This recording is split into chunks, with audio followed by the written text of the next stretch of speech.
first. If you have not turned in your team entry forms, you must do so immediately following the squad. Otherwise, the teams will be assigned in the order that they are registered in the system, and there will be no changes allowed to the lineup order. Once again, coaches, please turn your lineups orders in for the team event immediately following competition on this block. Also, there can be no food or drinks in the bowlers area. If there's food or drinks in the bowlers area, it must be removed at this time. Again, only one coach or manager allowed in the bowlers area. And if there's any mail that lost their Holiday Inn room key, we have it here at the desk. All right, that's it. Arrows are coming up. B squad girls underway. How about a nice round of applause for the ladies? Who's going to win the gold? We'll find out in about 5 hours. Good luck.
Good afternoon and welcome back to Bowl TV for B Squad doubles qualifying for the girls here at the 2016 World Bowling Youth Championships. We are at Sun Valley Lanes in Lincoln, Nebraska, an excellent host for this international event.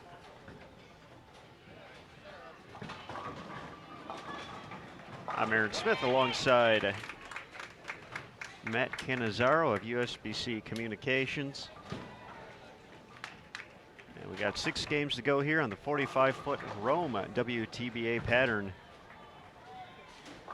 before we know our 4 finalists who are going to make it to the medal round a little bit later tonight, scheduled to start 6:30 Eastern, 5:30 local time.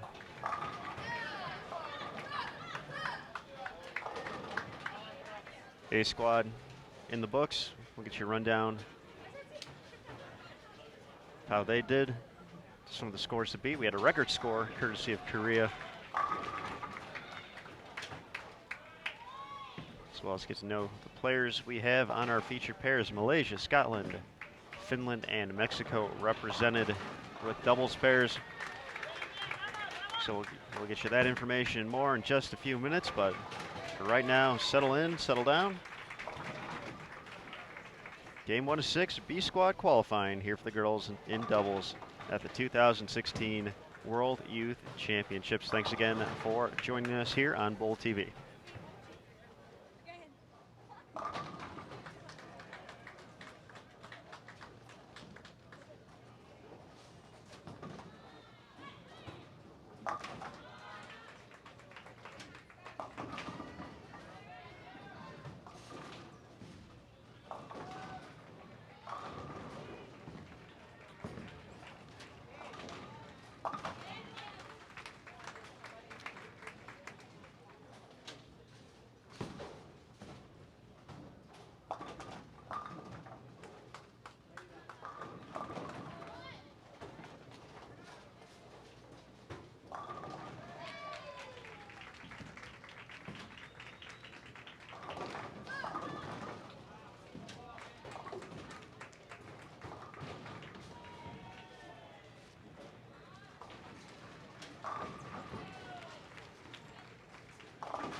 as we settle into game number 1.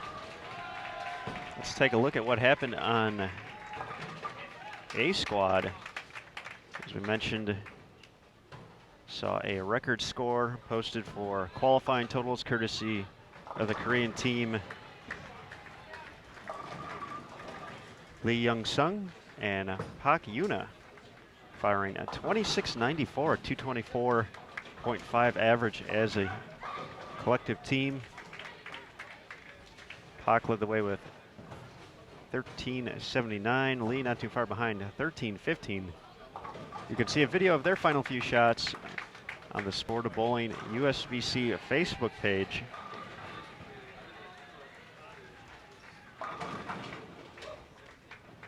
Sitting in second, firing a big 451 in the final game, Jasmine Mason and Julia Bond of the United States, 24.59, so a sizable difference. 235 pins separating first from second. Sitting in third place, not too far behind the U.S., is England's Kiera Ray and Emily Allen. They're at 24.49. The final spot at the moment belongs to Sweden's team of Flippa Persson and Kesa Wegner. They grab the fourth and final spot with a 24-20, so they have to play the waiting game now to see if it's enough. A little bit slower scoring pace at in A squad outside of the Korean team, so we'll see if that continues or if business picks it up. Got some business picking up on 17 and 18. Two bowlers with few strikes to get things going. Sarah Pelayo of Mexico is going to be looking to make it 5 in a row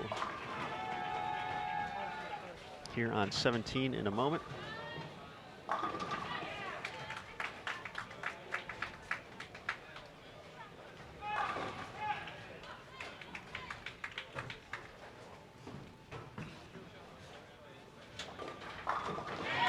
Sarah next.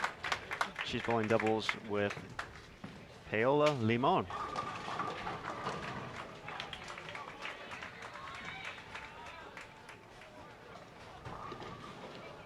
Also starting off with 5 consecutive strikes.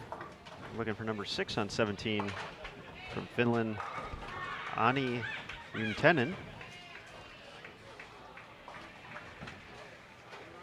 She's bowling doubles with Rika Hakala.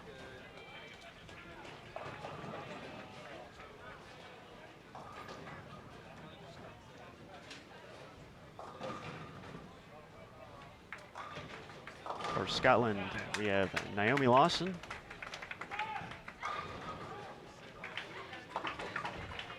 and Ashley Gill teaming up.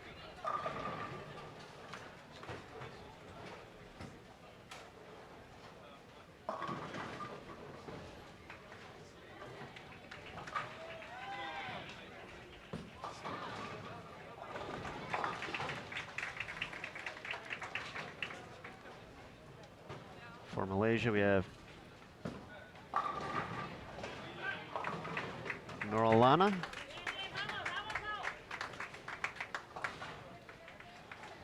and Sazwani Sahar.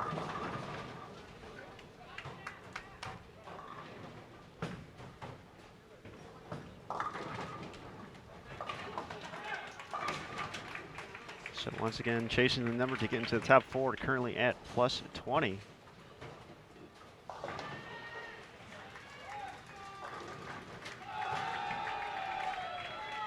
So these teams possibly a little bit different mindset after seeing how they broke down for doubles, scoring pace.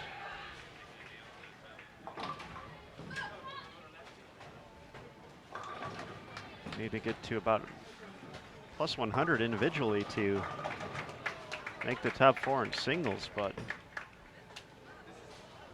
definitely a slower pace in doubles through one squad.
Well, Mr. Smith, looking at the field averages through singles, girls A squad average 191.29, B squad 187.16. We saw only one player from B squad sneak into the semifinals. And now for A squad this morning, it's not necessarily the same people. Now they're just paired up for doubles. So A squad this morning 188.07. So right in between the two averages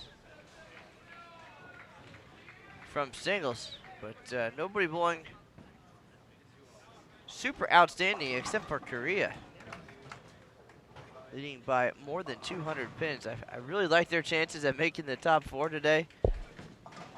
The semifinals, but the other 3 spots definitely up for grabs. Plus 59, plus 49, plus 20. Obviously good scores to be 2nd, 3rd, and 4th on the squad, but surprisingly, well, is it more surprising that those are lower than we would have expected, or that Korea just bowled as incredible as they did this morning? That's a great question, and we've seen the caliber of talent coming out of Korea for several years now, and if you tell me they were going to post a record score, I'd say, wow, that's cool, but at the same time, I wouldn't necessarily be blown away by that. But obviously a great performance. I'm not trying to downplay that by any stretch. But yeah, I think I was more surprised by the grind for everyone else out there. Just never saw anyone else really get it going. We saw some nice individual performances, but we just didn't see anyone click as a pair other than Korea, and boy, did they ever. So yeah, I was definitely a little surprised, especially after having the opportunity to see this pattern a few times now, that scores were as low as they were. But we saw that resilience, though, from those teams in the top 4 in that final game. If we just look at the standings, we had 413, 436, 451 shot by Sweden, England, and the United States. So they did what they had to do in the final game to at least put themselves into this situation. But yeah, I think a few folks in B squad probably seen plus 20 and saying, "Wow, what happened out there?" Well, you walk in the door, you look at the leaderboards, and first thing you see is that plus 294 for Korea, and obviously that being a world record,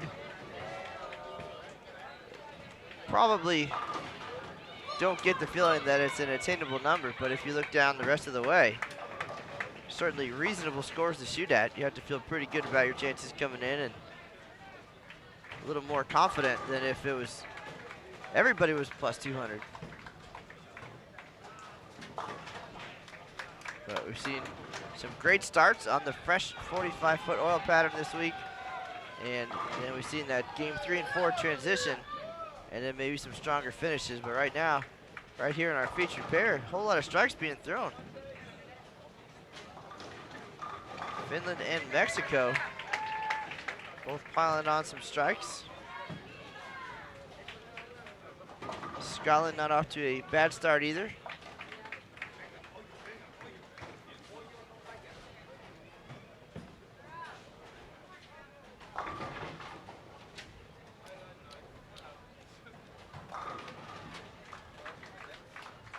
Aaron Smith guaranteed to be multilingual by the time this event is over. If not the actual words, just the sounds and accents. Been an interesting and enjoyable week so far here at Sun Valley Lanes. We are right in the middle of it. As soon as you walk in the front door, we are perched above the settee area. And we've got cheering fans on both sides and a clear view of bowlers from one end to the other. 32 lane center here. And a few pairs not in play for qualifying. So the 2 end pairs, or 2 pairs on each end, not being used for qualifying. So an intimate gathering here on the biggest stage for young bowlers here in 2016.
All right, we're going to get a score correction here for Finland. Slight delay.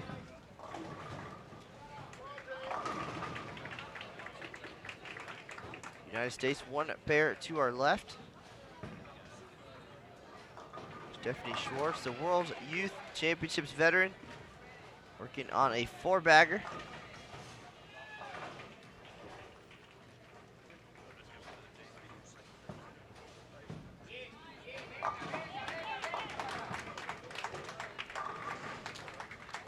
This is game 1 of 6, so a long way to go until we know our semifinalists. Then we'll have the medal round for you live at 6:30 p.m. Eastern.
Nice bounce back shot there by Ani after the miscue in the 8th frame with the missed 10 pin. Still shoot 255.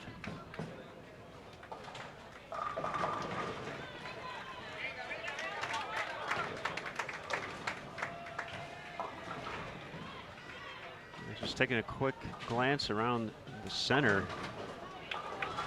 Definitely don't see anything that looks like it would be too threatening to Korea's number out of the gates.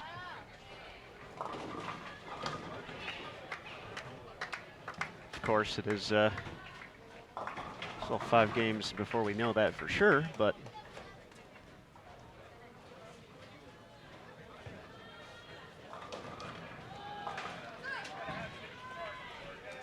see if anyone can have a strong finish here to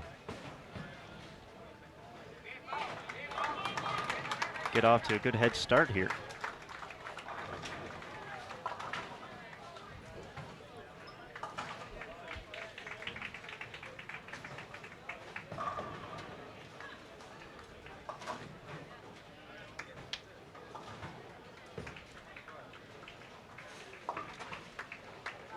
Both teams on 17 and 18 definitely have the chance to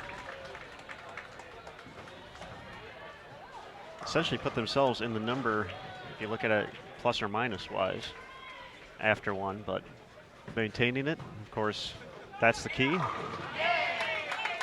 Sarah Pelayo putting together a nice game here. So it's 252 out there.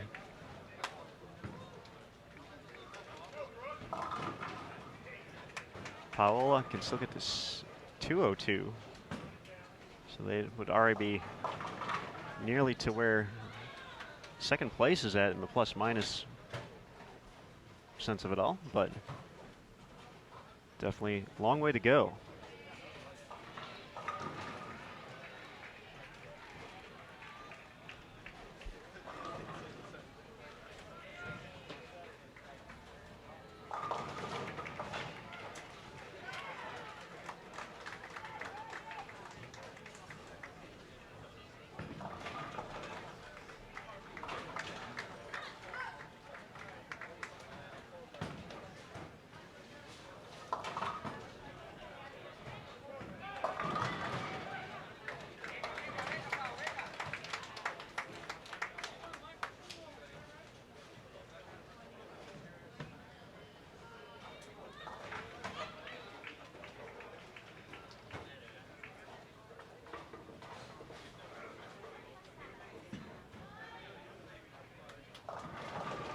Not the finish Ani was hoping for. Still gets a 217, but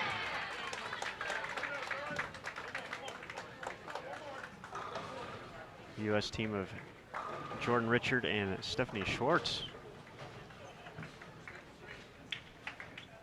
looking to start off on the right side of plus here. They're up in the 10th frame, one pair to our left. They'll be on 14, Jordan Richard. Kick things off with the strike. She is working on a double. Let's look at the 223, 214 available for Stephanie Schwartz.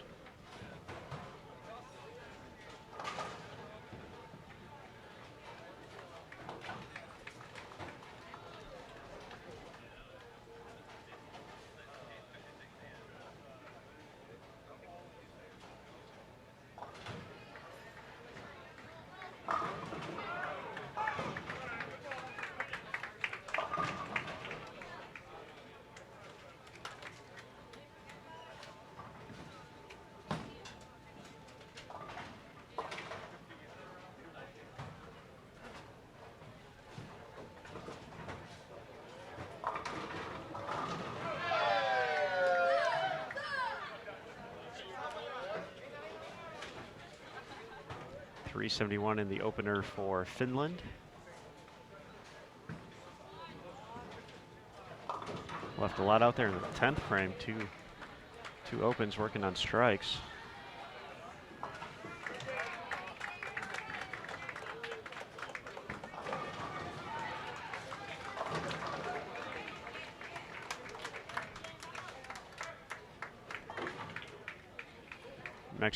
Mexico will be north of 400.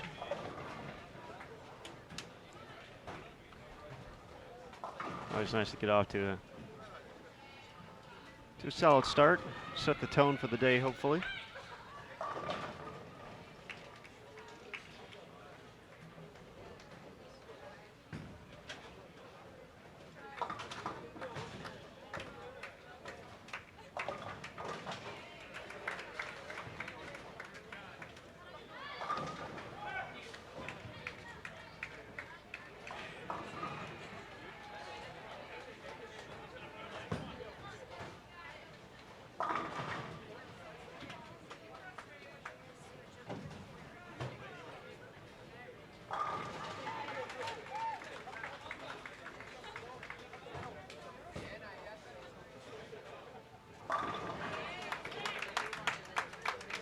Nice game. Sarah Pelayo, 232 to lead the way, 420 for Mexico after one.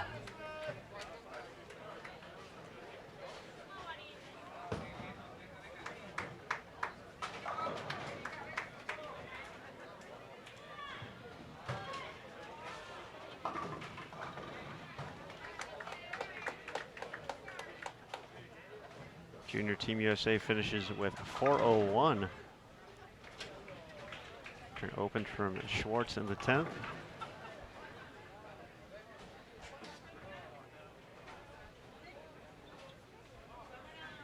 Singapore has a chance to get to about 4:20 or so.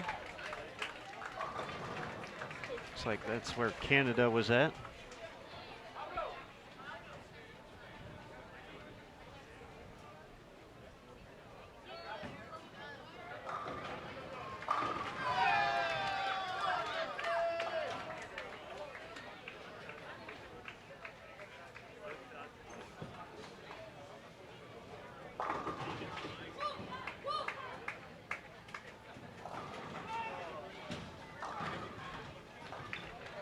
Nice shot from Sahar. That is 5 in a row from her after the open in the 5th. She'll get to 2:24.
Sezwani Sahar, nice finish there, 2:24.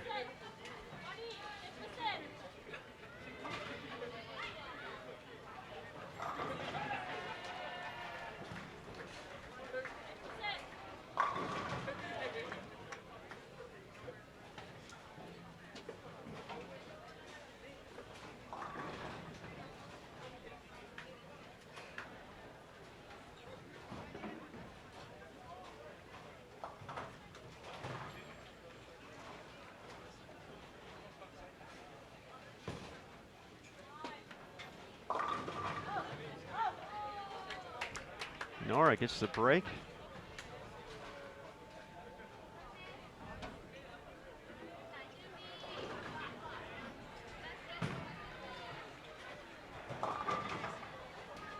Can still get to 170, so that would put Malaysia just a few pins under par.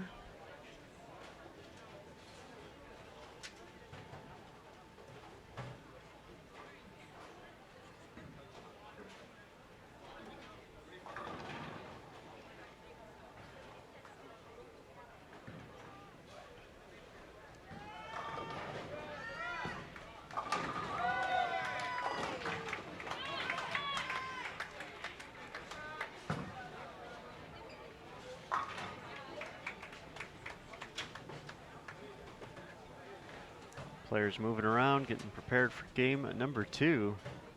Once again, 6-game block here. We already know what A squad did. We'll see what B squad has in store.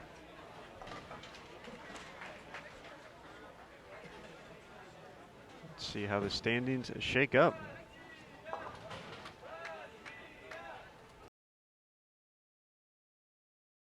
Here at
Game number 2 underway in B squad for girls doubles at the 2016 World Bowling Youth Championships.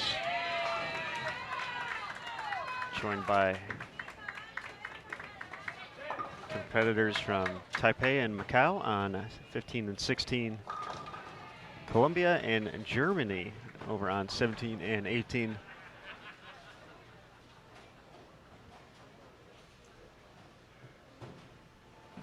Get you an update of scores after one in a moment.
Canada plus 26, Mexico plus 20, Singapore plus 19, the USA plus 401. Those are your 4 teams that are plus after one.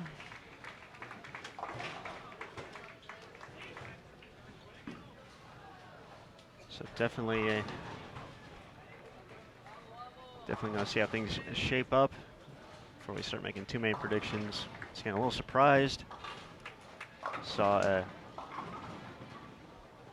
pretty big gap between Korea and the rest of the field in the opening squad. Korea posting a record total for qualifying. But they were 235 pins ahead of the rest of the field, so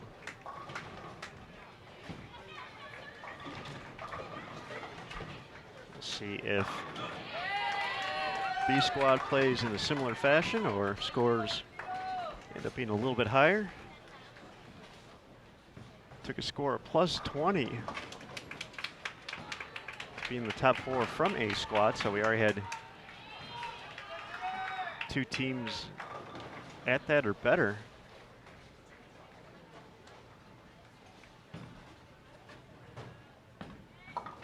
But will the pace continue on? That's the $64,000 question today.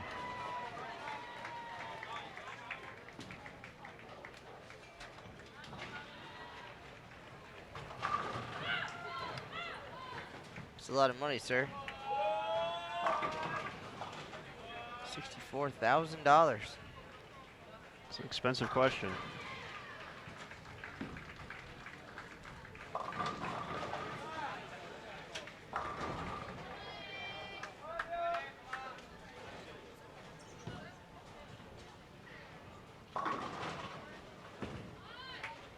We have Isabella Correa stepping up on 17. She's teamed with Laura Plazas representing Colombia.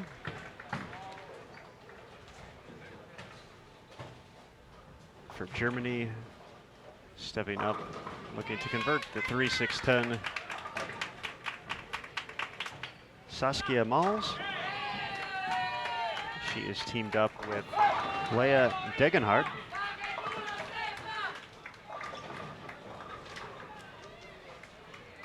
For Macau.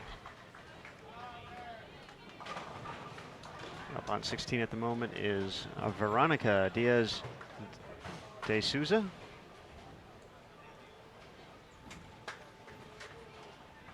She is bowling with Son Ian Wong.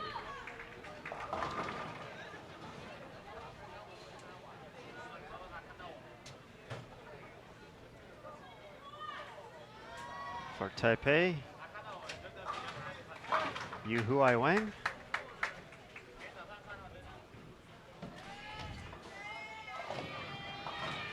And Zhu Ting Lin, our competitors here.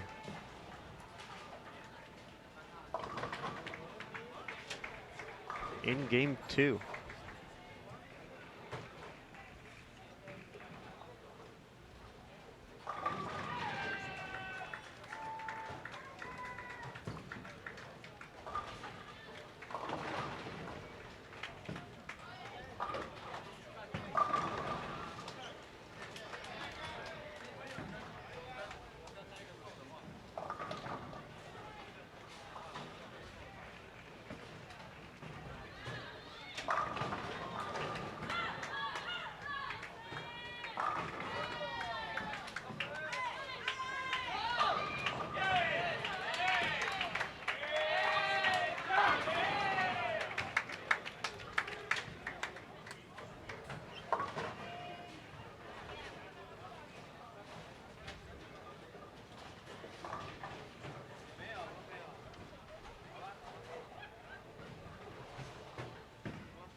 Feel free to drop your questions in the chat room. We'll do our best to answer them or possibly attempt to find out the correct answer if we don't know. We're providing wire-to-wire coverage of the 2016 WYC. If you're letting people know on social media that you're watching, please use the hashtag 2016 WYC. You can see it at the bottom of the video there, next to the Bowl TV logo.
Leah Degenhardt from Germany stepping up with 5 in a row.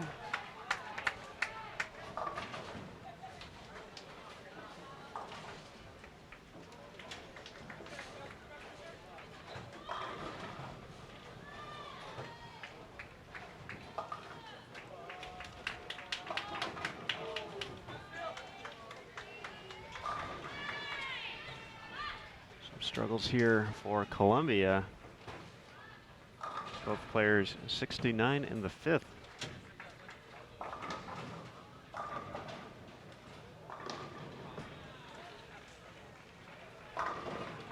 Six for Leia.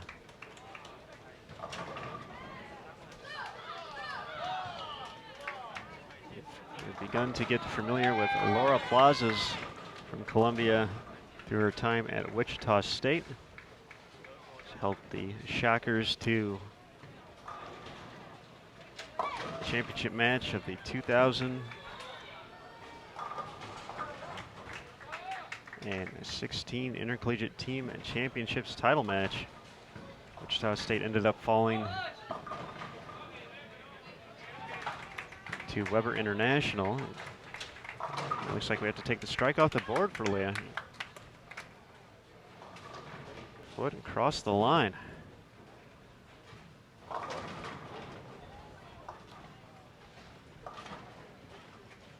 So changing momentum there for the team from Germany.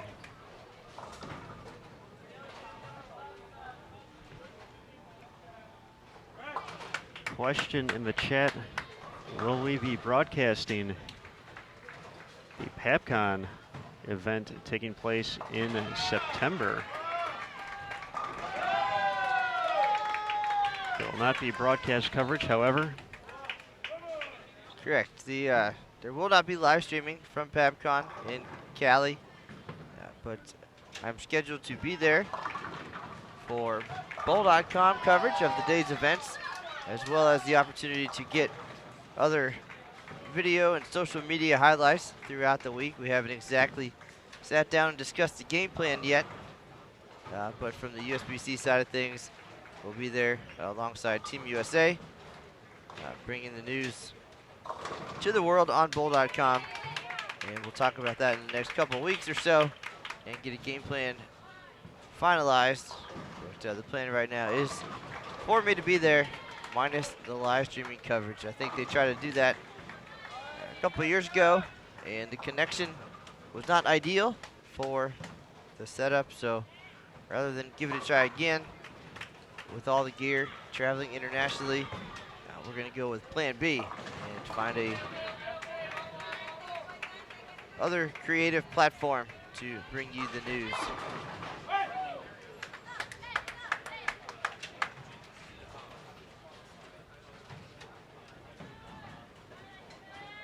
Another comment in the chat about the Lucy, now known as the PBA-PWBA Striking Against Breast Cancer Mixed Doubles event taking place in Houston at the moment. There is live stream coverage, just not on Bowl TV. If you check out our good friends at Extra Frame, you can check out the action from Houston, Texas.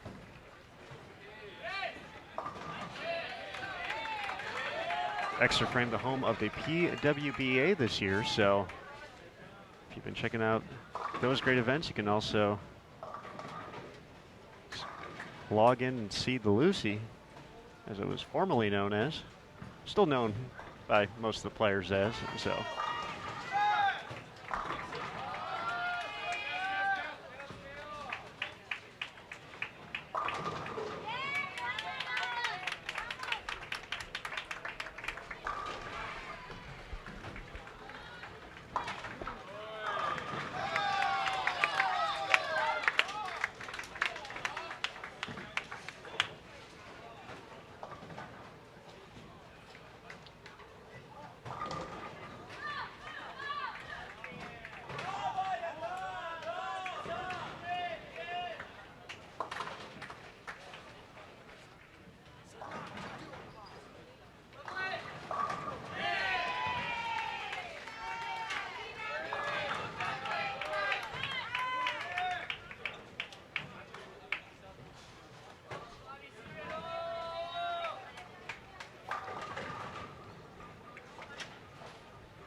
Nice shot there by Saskia. Germany putting together a nice little game 2 here.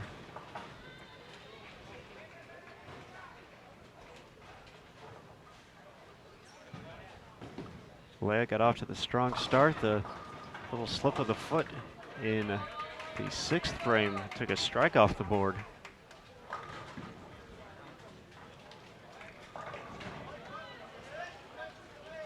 But both of them still can get into the 240s. Columbia making a late game rally here in game number 2. 3 in a row for Isabella. Laura gonna look to match.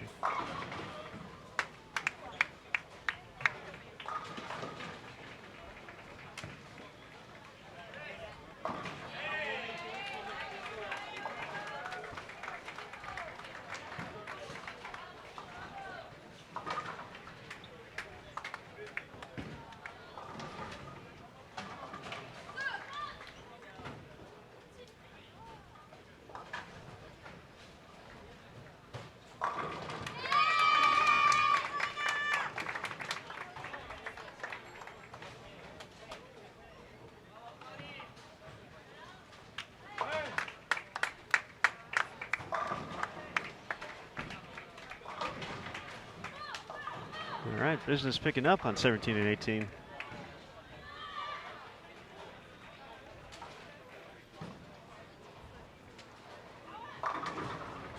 Question in the chat asking about who's qualified in the top 4 for the guys. We can run that down real quick for you since those matches will be coming up in just about 3 hours from now. Scheduled start time for the finals, 6:30 p.m. Eastern, 5:30 local time here in Lincoln, Nebraska. On top of the standings, top seed, and now World Championships and record holders, Pontus Andersson and Jesper Svensson from Sweden lead the way with 28:15. That is a new record score for qualifying for doubles here at the World Youth Championships. They'll be taking on the team from Malaysia, Rafiq Ismail and Toon Hakim, who qualified 4th, snuck into the final spot by averaging a 220 as a tandem. The other semifinal match will feature the USA's Anthony Simonson and singles gold medal winner Wesley Lowe Jr. They qualified 2nd with a 27-26. They'll be taking on Oscar Cavallo and Hector Simo from the Dominican Republic. They took the 3rd spot with 26-55, so the winners of those matches obviously will meet up in the finals. A winner gets the gold.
Plazas makes it 4 in a row.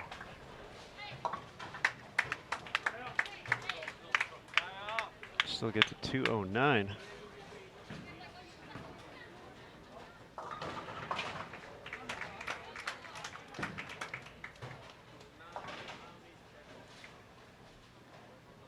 .227 still out there for Degenhardt.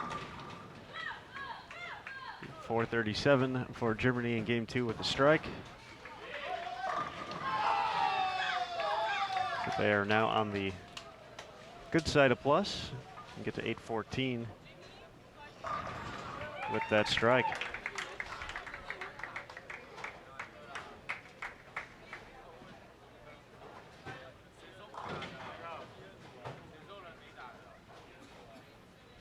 If anyone's curious about the whole plus and minus thing, I'll give a quick rundown. It's pretty simple. Essentially, even par in bowling is considered a 200 score, so if you shoot higher than a 200, for instance, Saskia finishes with 210, that would be considered plus 10. And essentially throughout the entire block, you would just either add or subtract based on the game scores. So if she were to shoot 230 the next game, that would be plus 40 for those two. Essentially, if she shot, say, 180, then she would be minus 10 because her total score for those two games would be under 200. So that's kind of what we're getting at with that, and just a little bit quicker way of summing up the scores.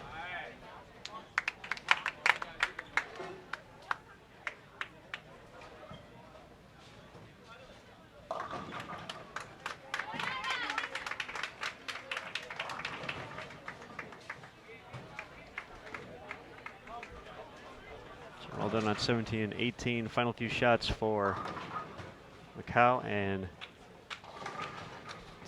Taipei.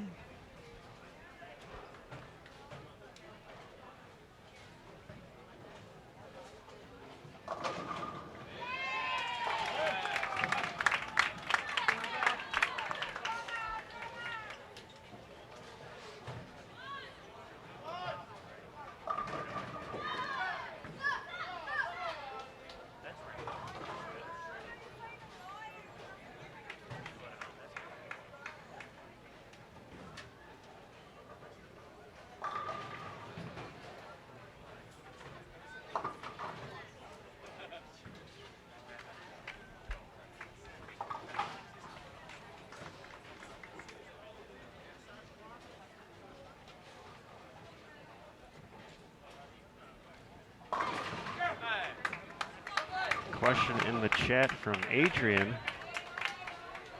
May have to bring in our resident left-hander Matt Cannizzaro for this one. But comment about it's looking easier out there for the left-handers. The lanes seem to be more consistent for them. Generally, you'll see a little bit less traffic on the left side, whether it's domestic or international events. So if they got a look from the early going, odds are they'll be able to stay with it pretty well throughout. But of course, the caliber of players here also a big factor. We got the top youth players from 37 different countries joining us here in Lincoln, Nebraska. So Matt, any comment on that? Oh, that sounds about right. Sometimes we just get comfortable out there, and there's certain angles as a left-hander that I prefer to play. And it's just a matter of if the lanes will give you that. It looks like on this 45-foot pattern, some of the players able to play a little bit farther out, a little more direct. If you do miss to the outside, it's bad news. That ball's not making it back. But it seemed that the high rev rate, high-speed left-handers had a pretty good time yesterday. Able to move in a little bit. That's generally not the left-hander's game, of course, but when they do get locked in, like you said, the lanes don't change too much already. And with this Kegel ice oil designed to transition less and a little bit slower, you know, that tends to happen sometimes, and But the right side too is not going to change all that much based on the oil. So I think all of that is taken into consideration. The size of the field, the number of games, all of that when they decide on the pattern and the volume, the length, and all that with the lane surface. A lot of science and decision making goes into that process. Of course, you want it to be as fair as possible on both sides of the lane and give the players essentially some multiple angles to attack the lane. So versatility is important, of course, but definitely want it to be fair from side to side and from day to day. And of course, we're using the same lane pattern throughout the week here, so these players, between the official practice session, singles and now doubles, have had the opportunity to get pretty comfortable on it. The 45-foot Rome WTBA condition is the shot of choice this week. So certainly getting familiar with your surroundings will also help throughout the course. Just getting ready to start a game number 3. Slovakia and Japan will be on 17 and 18, still waiting for our competitors on 15 and 16. So once again, a big thanks to everyone for joining us here on Bowl TV. We appreciate it, and we certainly hope you can stick around for the medal round. We'll have the semifinals and finals here live on Bowl TV for both the boys and the girls in doubles competition. We'll be handing out some medals tonight, so be sure to check that out. Once again, 6:30 p.m. Eastern is the time. 5:30 local here in Lincoln, Nebraska. So a little less than 3 hours.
The U.S. team of Jordan Richard and Stephanie Schwartz, plus 46 leading the way so far.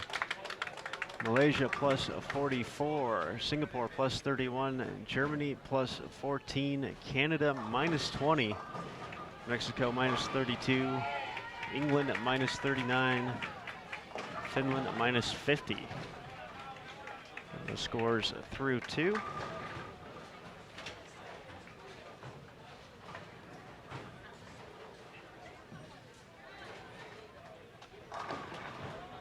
Read those off the on-site standings we have available.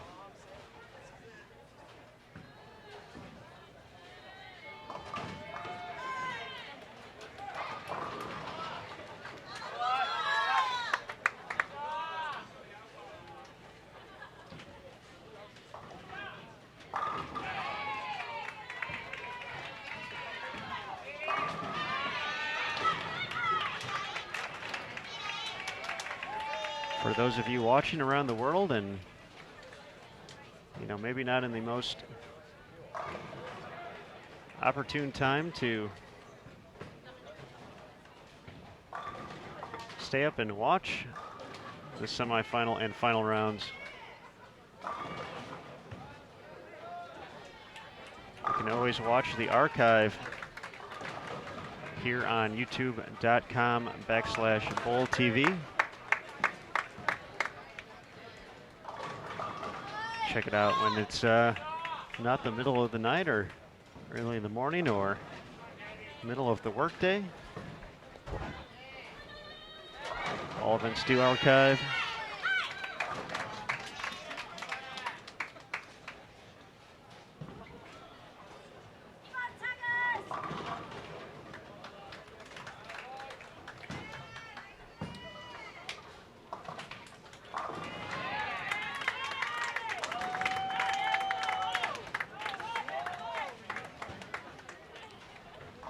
So I was going back to this question about the lefty-righty thing, and I said all teams qualifying had lefties on their teams, but didn't they also have righties?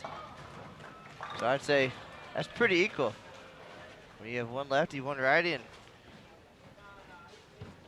I don't know that at least in the boys' side, it was the righty leading the way too. So I'd say Eric Pearson and company have done a fine job this week and made chaining these lanes. Nice to see a good variety out there. Lefties, righties, two-handers. Some bowlers were way far left, some way far right.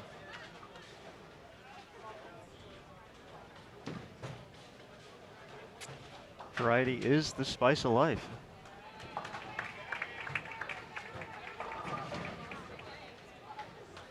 Right now, game 3 underway, joined by England and Australia on 15 and 16.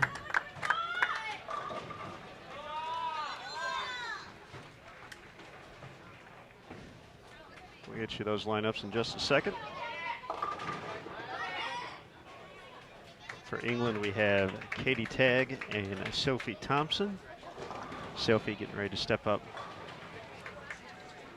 on 15.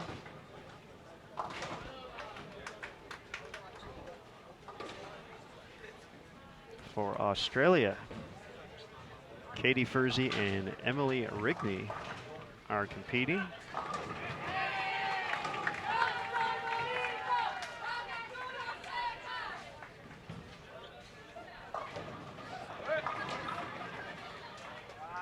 For Japan, we have Mira Ishimoto taking care of the 10 pin there. Her teammate Futaba Ima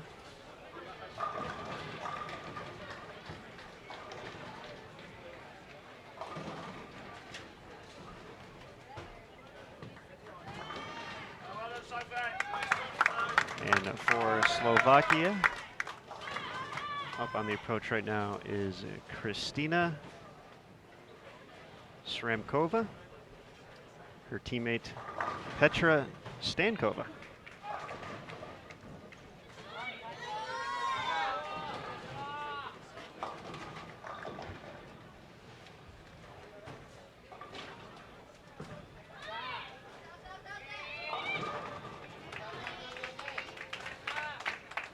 Once again, the cut line coming into the B squad plus 20. If you're able to finish the squad ahead of that,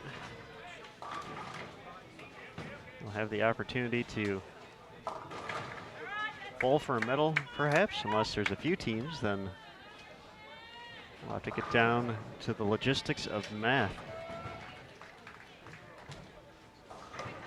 which is downright scary from time to time, but we'll do our best to try and figure things out unofficially down the home stretch. See who's going to have a chance, and especially when we get into that final game, do our best to keep an eye on everyone using the live scoring feature courtesy of World Bowling and Sun Valley Lanes. You can use that too by going to 2016 WYC.worldbowling.org. There's a link right there called Online Scoring. You can find the link to the World Championship page in the description below the video as well.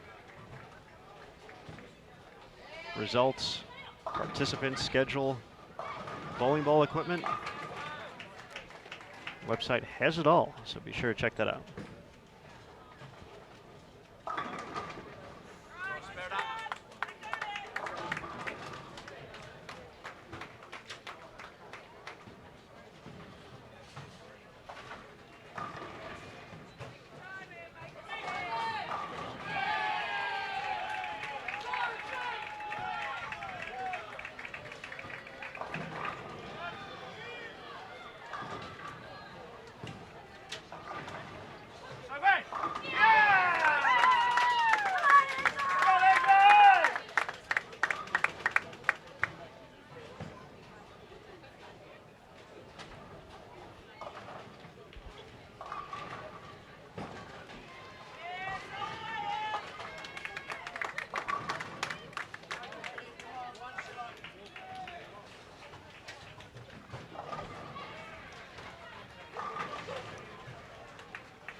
We learned a little bit about Katie Furzy a few days ago when she was on our featured pair.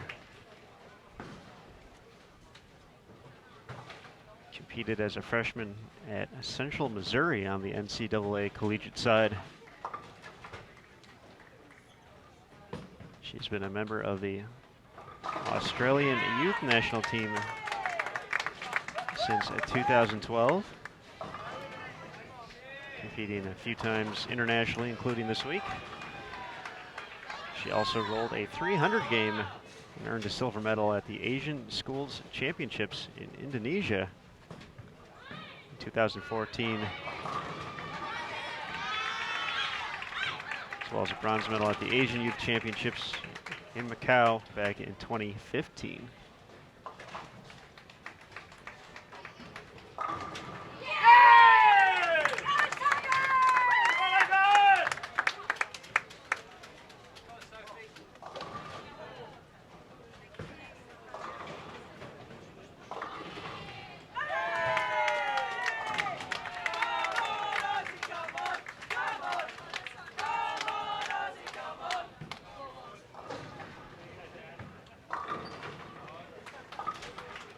Emily Rigney is also reported our way. Will be joining the NCAA ranks as well, starting in the fall at Vanderbilt University. See another player in the field from Vanderbilt, Giselle Paz from Puerto Rico.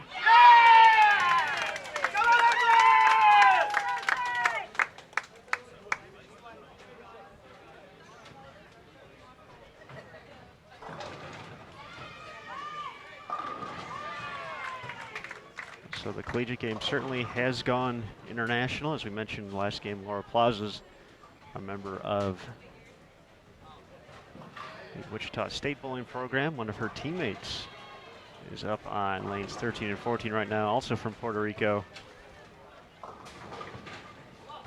Estefania Cobo.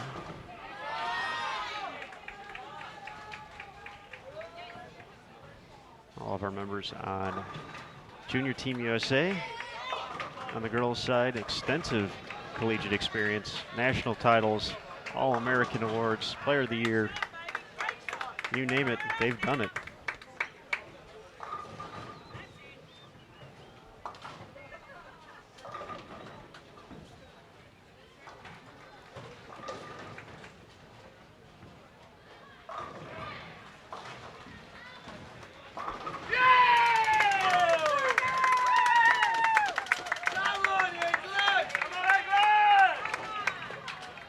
England off to the races here in game number 3. With Katie and Sophie off to strong starts. Their teammates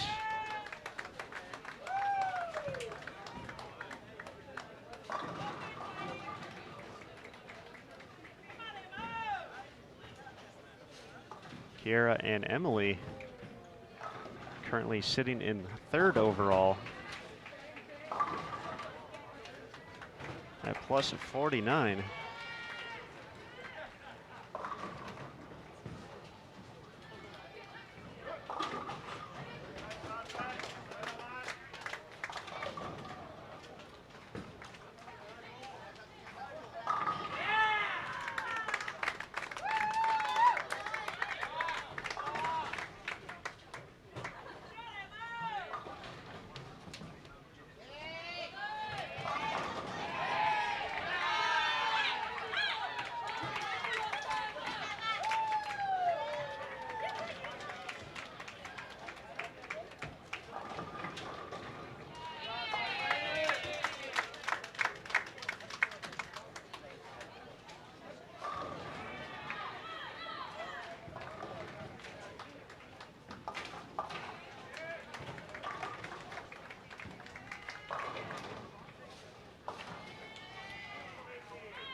Nice shot there from Christina. Looking to get things going.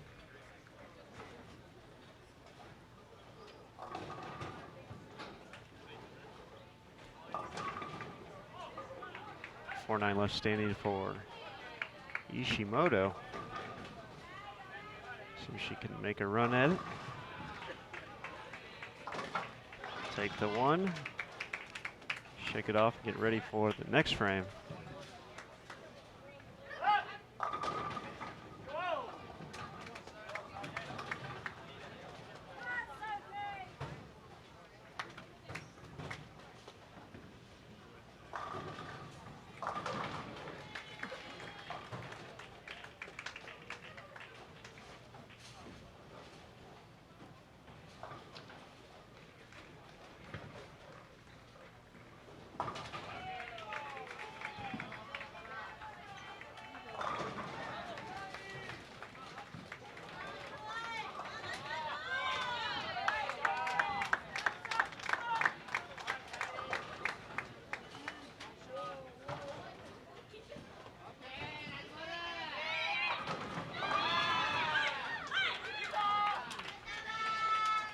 3 in a row for Futaba.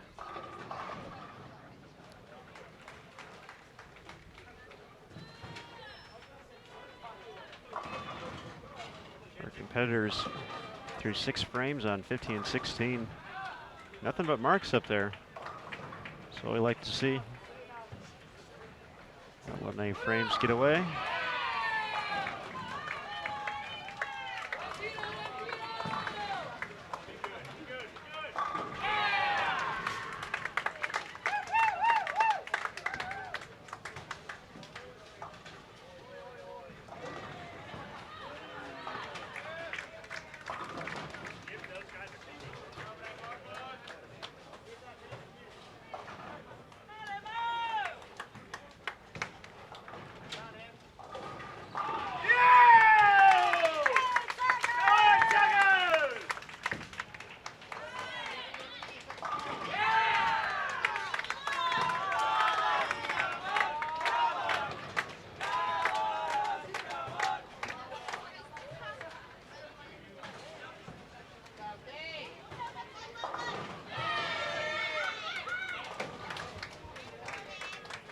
All right, so the tempo turned up a little bit here, it looks like. In game number 3. Crowd getting into it, players starting to get some momentum. We saw it from Australia and Japan there. Turn it up a notch. It's entertaining also. And fans at home, they like strikes. We like strikes.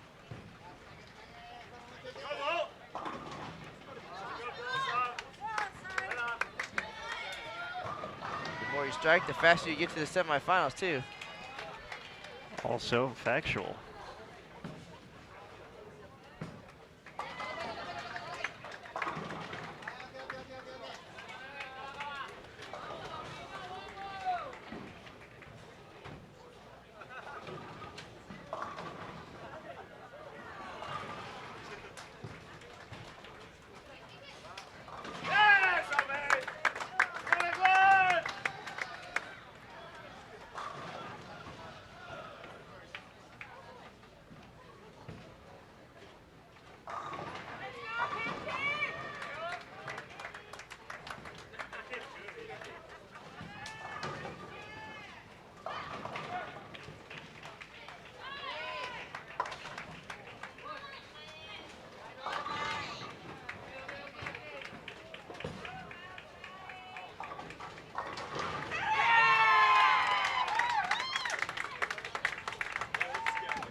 Australia rolling here.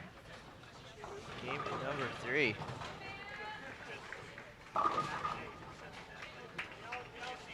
Try to loosen arm swing a little bit. I'm thinking if I'm one of the teams in 2nd, 3rd, or 4th place from A squad, at least, you know, we still got half a block to go, but it definitely seems like strikes are a little more plentiful this block. Well, the Australians in a huge hole after 2 games, however. So this is just the start of the climb out, perhaps. So, a little bit of a slow start. Plenty of time, though. So, 3 games left.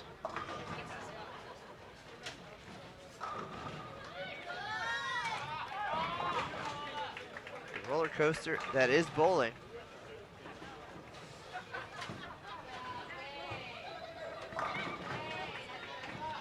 Can be a wacky game from time to time.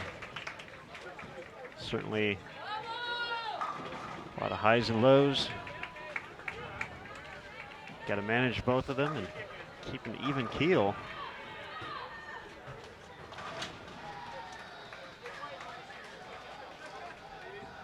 Unless you're setting world records, then you can do whatever you want. So.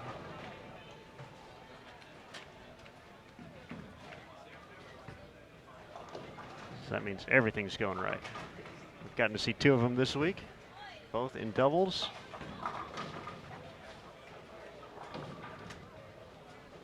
But we'll see if it translates to a title and a gold medal.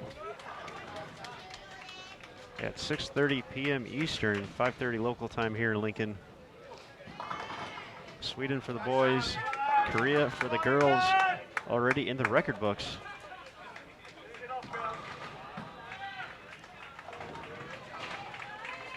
But anything goes in a one-game match.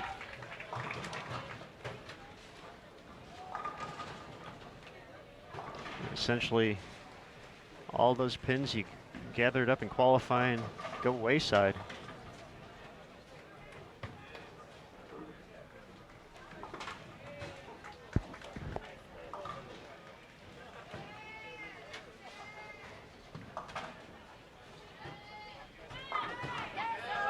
Just getting to the dance is all you need.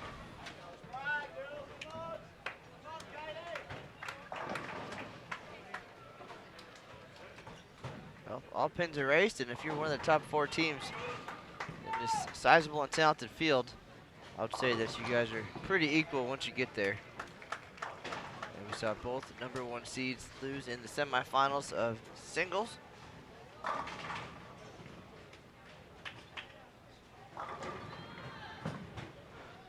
Just the nature of the format. Step 1 is to get there.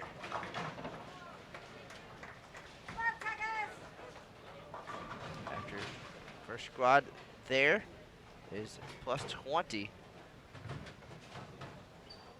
So first goal here, beat plus 20. I certainly think it was a great point, and we had the opportunity to talk to Pontus Andersson from Sweden, the defending doubles champion here at the World Youth. The record was nice, but it doesn't mean too much until the job is done. That means having a gold medal placed around your neck at the end of the day. So enjoy it for a second, but can't arrest your laurels.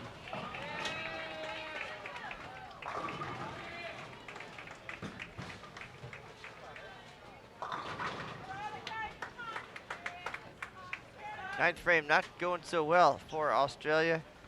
We got a split and a 6 count on the 5-bagger. Losing some momentum and some pins here.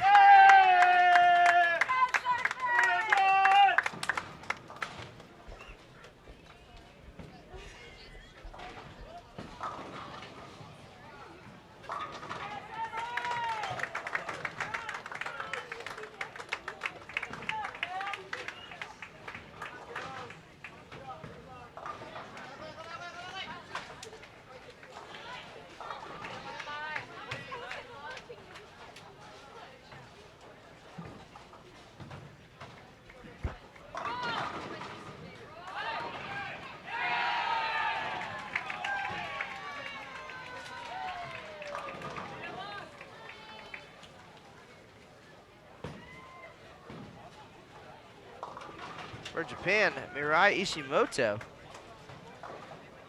part of the gold medal winning team in 2014. So again, a lot of repeat performers here, trying to add to their World Youth Championships medal collection.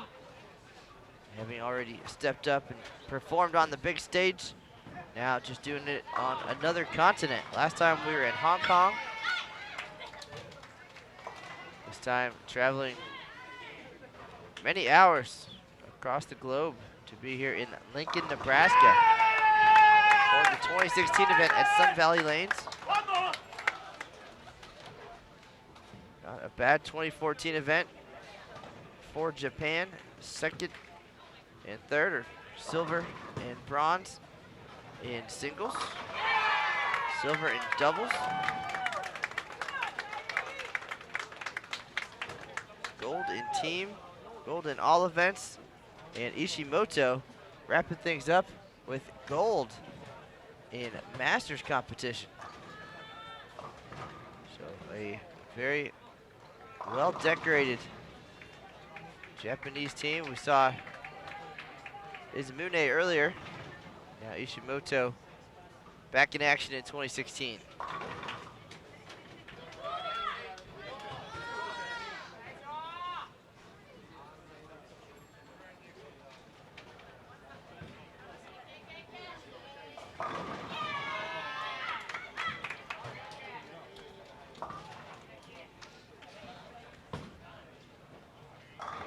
As you can see by the information being provided, I think we have a balanced live stream booth here. We each have our wheelhouse.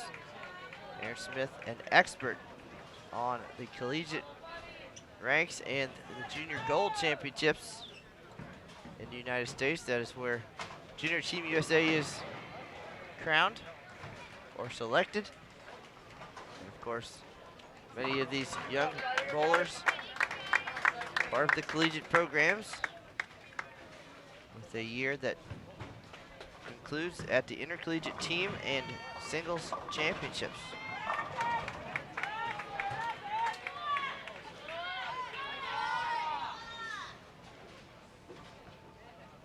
A lot of collegiate coaches in the building this week. We've talked about that a handful of times, and as they've come in and out. Now, Vanderbilt coach just to our right. And his assistant, Josie Ernest, down in Florida right now, representing Team USA at the Tournament of the Americas. We also have local coach from Nebraska here, Bill Straub. A good opportunity to see the best in the world and recruit. So we'll likely be talking about many of these players and their collegiate success when we return to the World Youth Championships in 2018, should they return with us. For a few of them as well. I know there are particular recruiting rules on the NCAA side. So for some of them, just watching their players as well, helping to coach out. But yeah, I'm sure they're definitely keeping an eye on, maybe the contact can't necessarily take place yet. I'm not 100% sure on the dates for all that on the NCAA. But yeah, definitely keeping an eye out, of course. We mentioned Emily Rigney from Australia. She'll be attending Vanderbilt coming up in the fall. Vanderbilt back in 2014, you got to see them out there in Hong Kong, and they ended up taking one of the top players from Singapore, Kristen Kwa, who was a freshman this year, I believe, for the Commodores. And so certainly Vanderbilt has built a very successful program domestically first. That's kind of how most of the programs do it. But that success certainly gets noticed worldwide. And so you see it not only at Vanderbilt. Nebraska has had its fair share of great international players over the years as well. Of course, Weber International has always found a way to get some of the top foreign players all the way to Florida, Wichita State as well. We mentioned a few of their players in the field already. So yeah, certainly a lot of opportunities, and for these young student athletes hoping to continue their game and possibly want to branch out, travel overseas, get to experience all the U.S. has to offer. There are opportunities once they finish up high school.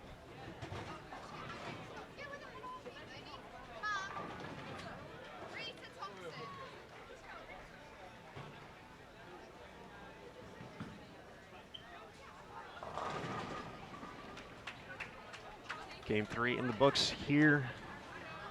Behind lanes 15 through 18. Few pairs still left to go, so we'll take a quick break.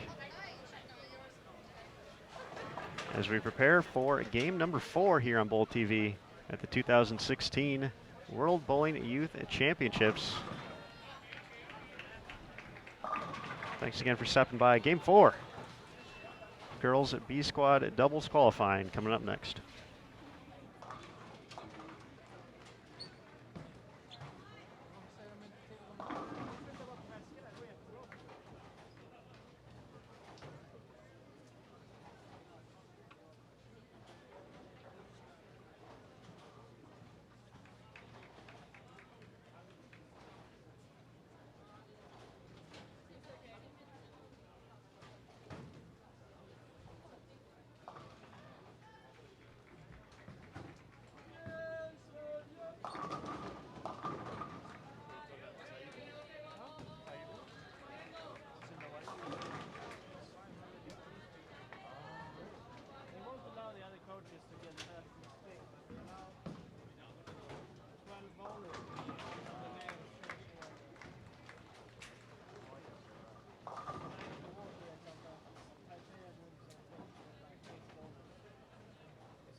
All right, game 4 getting underway. 15 and 16, Finland and Junior Team USA.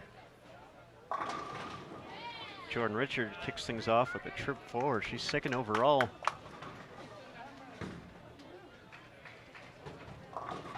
On our block, or squad I should say, based off of 3 game totals. Individually, we'll get you the team ranks in just a moment as it scrolls around here on site at Sun Valley Lanes. It's teamed up with Stephanie Schwartz. This is our second opportunity to see Ani and Rika from Finland. They were here for game number 1. Malaysia, second time seeing them as well. We're joined by Sweden for the first time. The United States plus 75 leads the B squad. Singapore plus 22, Malaysia plus 9, Germany minus 16, England minus 28, Mexico minus 43, Puerto Rico minus 82. So at the moment, cut line changing, but the United States They had the opportunity to send 2 teams to the medal round. Jasmine Mason and Julia Bond sat in second after today's opening squad.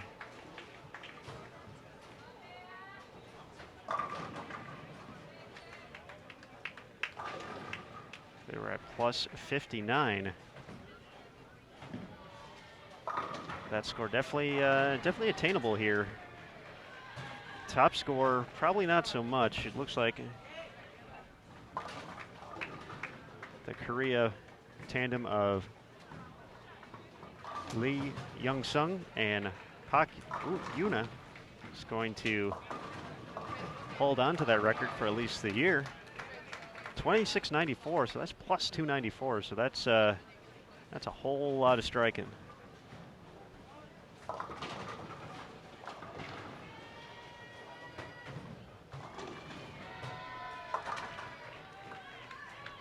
Scores after A squad inside the cut number, obviously plus 294. Record total. Big drop after that, as I mentioned, the U.S. team, Mason and Bond, plus 59. The England team of Ray and Allen, but not the basketball player Ray Allen, plus 49. That was Kiara Ray and Emily Allen.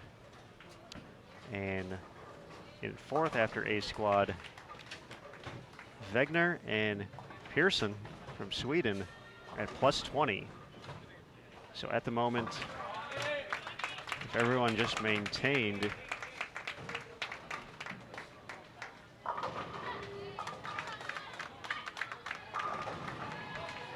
the U.S. would have 2 spots in. England would grab the final spot at plus 49. But a lot can happen in 3 games. Just one big effort for one of these teams hanging around the number could catapult them right into the medal round. So I'm sure that was definitely on the mind of these B squad competitors, knowing they don't necessarily have to shoot the lights out, but just want to continue to give yourself a chance. Don't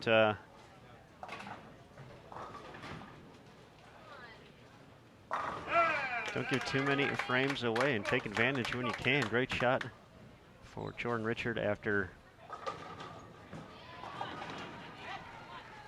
leaving the 4-9 in the second.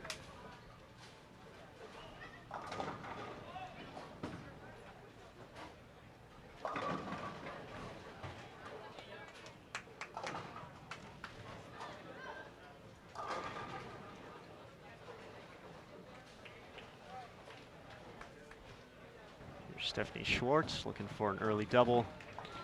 Good shot left to target. He's just the 6'10".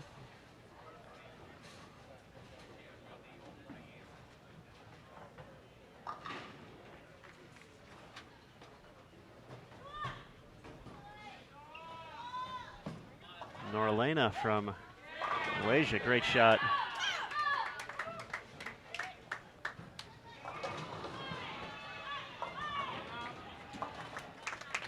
Anna Andersson takes care of spare for Sweden. She's teamed up with Ani Thorell.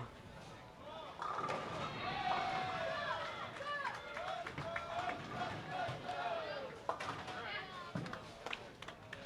just 3 games remain.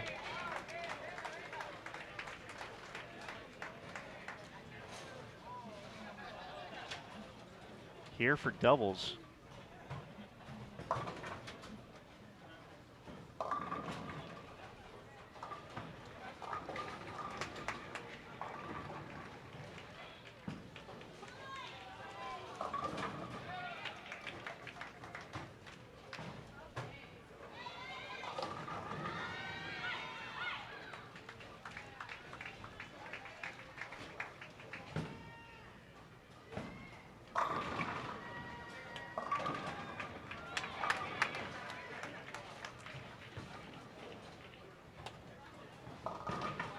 Just a note into the chat room. We do like to keep the language clean here. This is family broadcasting, so that's why that message was deleted.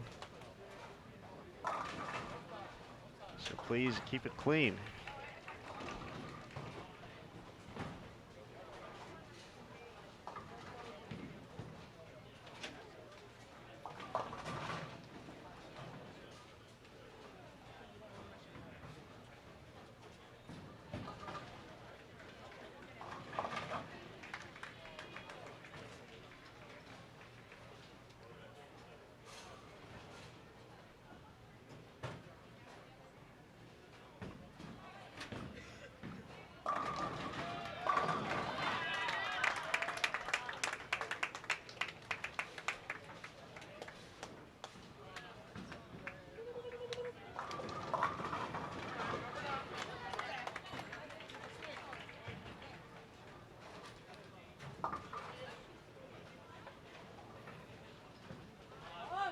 This is the first time we've gotten to see Jordan Richard in international competition, but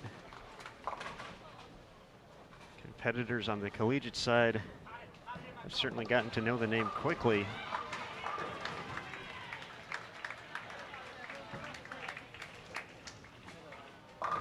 Richard is at Arkansas State, one of the powerhouse institutions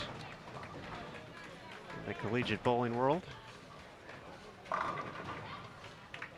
This is Jordan's first year on Junior Team USA.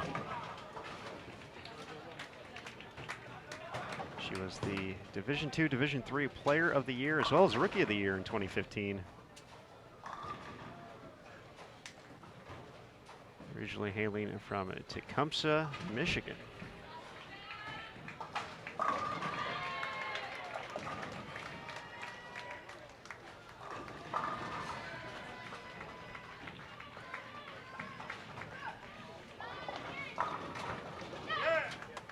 Stephanie Schwartz kicks out the 10. Quite a year for Stephanie. She kicked things off in Las Vegas at the USBC Team USA trials and earned her spot on the junior team for the third consecutive year. She also happened to win the US Amateur Championships while she was out there, earning her spot on the adult team for the first time.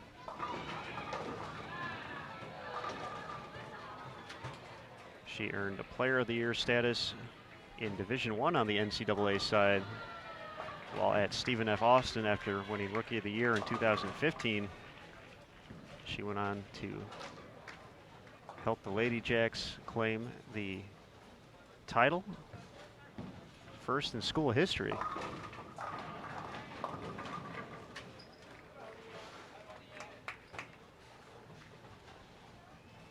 Ironically, defeating a few of her teammates here on Junior Team USA, Julia Bond and Jasmine Mason's Nebraska Cornhuskers in Game 7.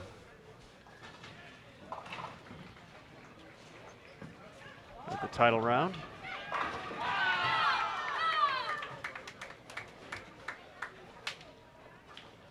Has been a busy summer for Stephanie. She also made the televised finals of the Intercollegiate Singles Championships.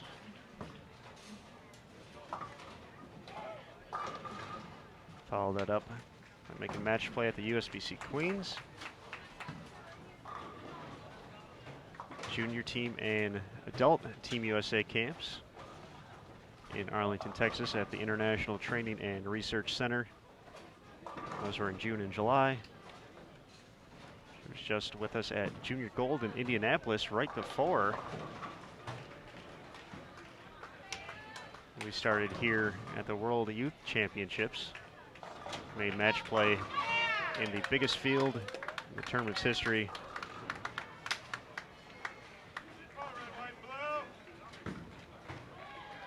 And now trying to put her and Jordan Richard into the medal round.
Jordan had some struggles in the singles event. Once again, this is her first time in international competition. So singles probably did not go the way she would have hoped, but it's definitely a learning experience.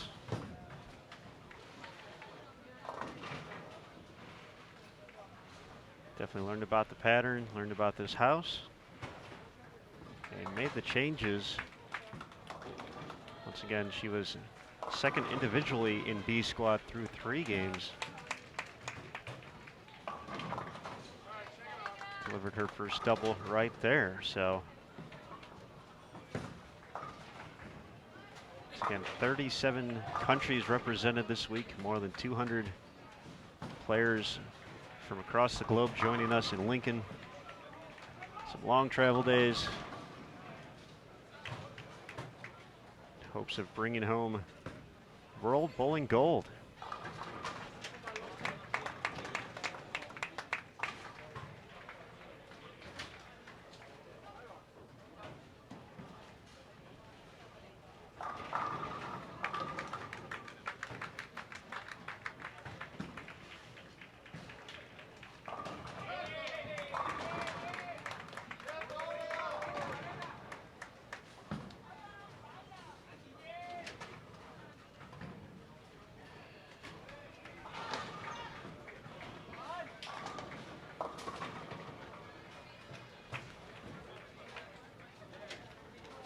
Trouble for Sahar in the 6th frame. Leaves the 3-4-6.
man who does it all, John Lucido, helping us get back underway on 15 and 16.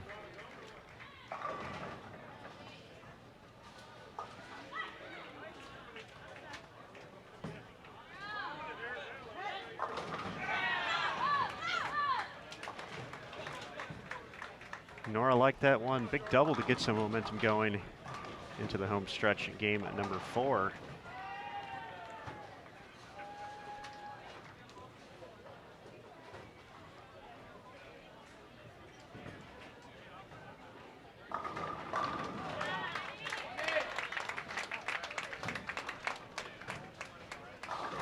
Junior team USA members Jordan Richard and Stephanie Schwartz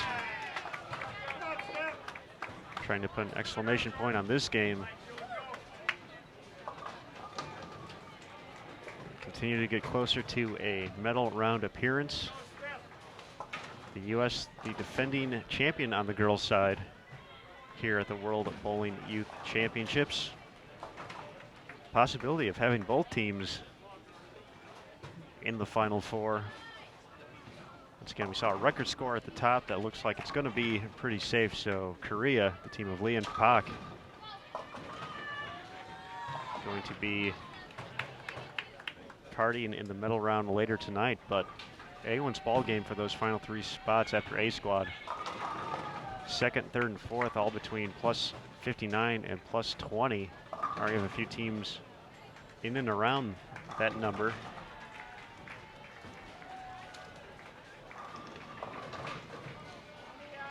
But with that total being obtainable by quite a few teams, just one big game certainly catapults someone into the mix. Trouble for Schwartz in the 9th frame. Here's the big 4. Can salvage at 185. A few strikes in the 10th. Jordan Richard having a good bounce back day after singles. Looking to get to 227.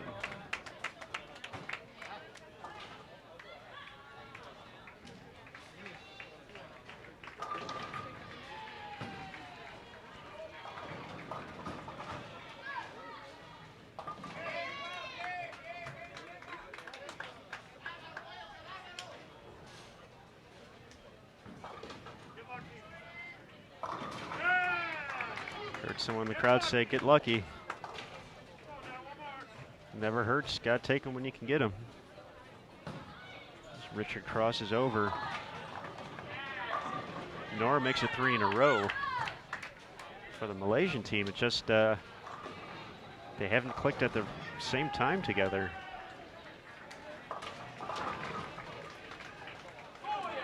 Sezwani got off to the strong start, but 2 opens out of her last 3 frames. Nora a few early opens, but has struck on her last 3. So once again, it's all about managing the highs and the lows. So teammates picking each other up there. But obviously a lot more fun when you're both connecting at the same time.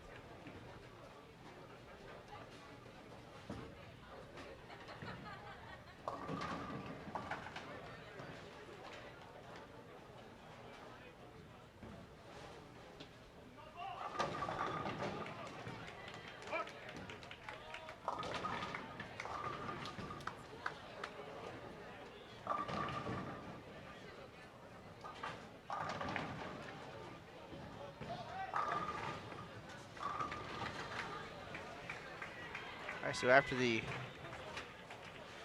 book and strike for the 3-bagger, 2-8-10 for Richard. Got the first one, which is relatively important in this situation.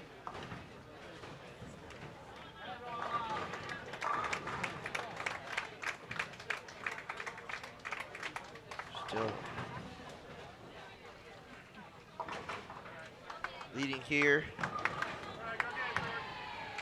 in our second squad and ahead of a couple teams from the earlier squad, so looking okay. 213 final score for Jordan.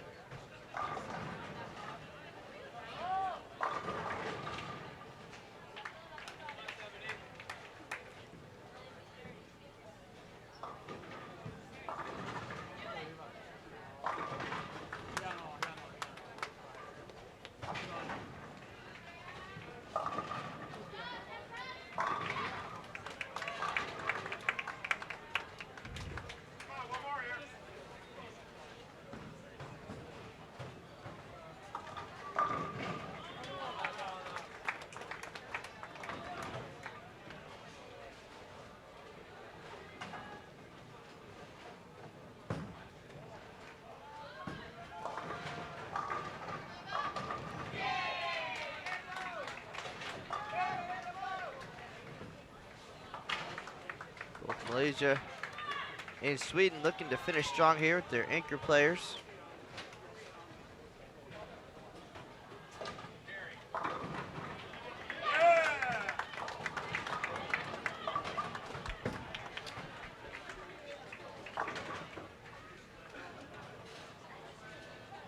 Malaysia third after 3.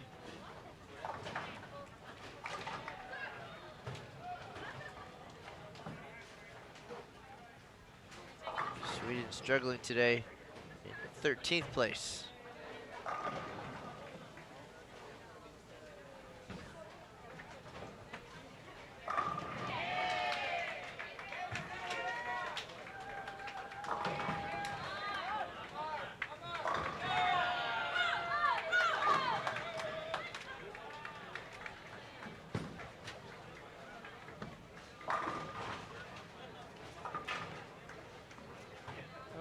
Four-bagger for Malaysia. Sweden trying to match that effort here. And it does not. Schwartz wraps things up for the United States. 3 in the 10th for 185 and a 398.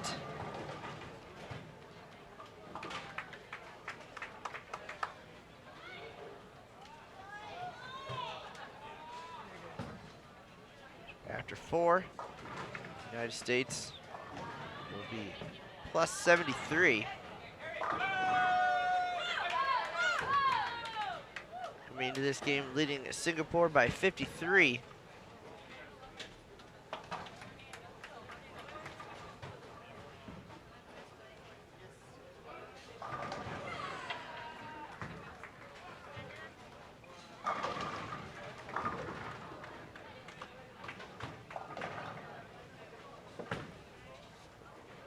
Two teams right now ahead of the plus number for the top 4.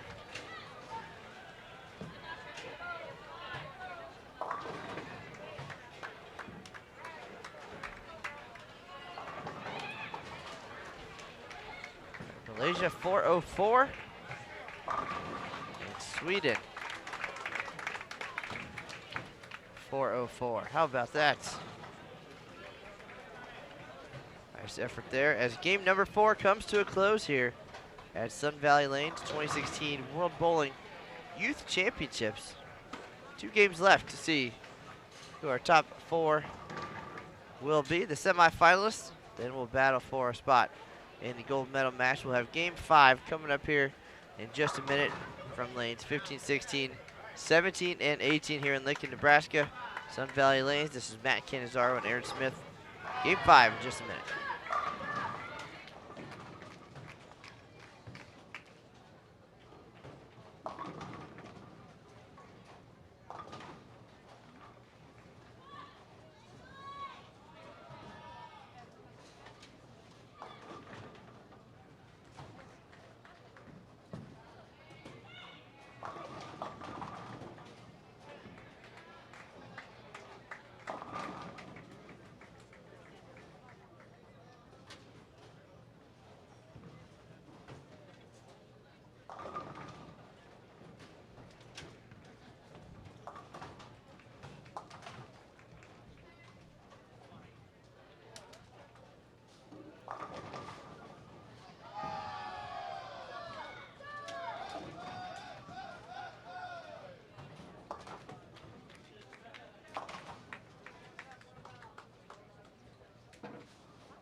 All right, ladies and gentlemen, we are back with game number 5 as these teams battle for a spot in the top 4 to advance to the semifinals.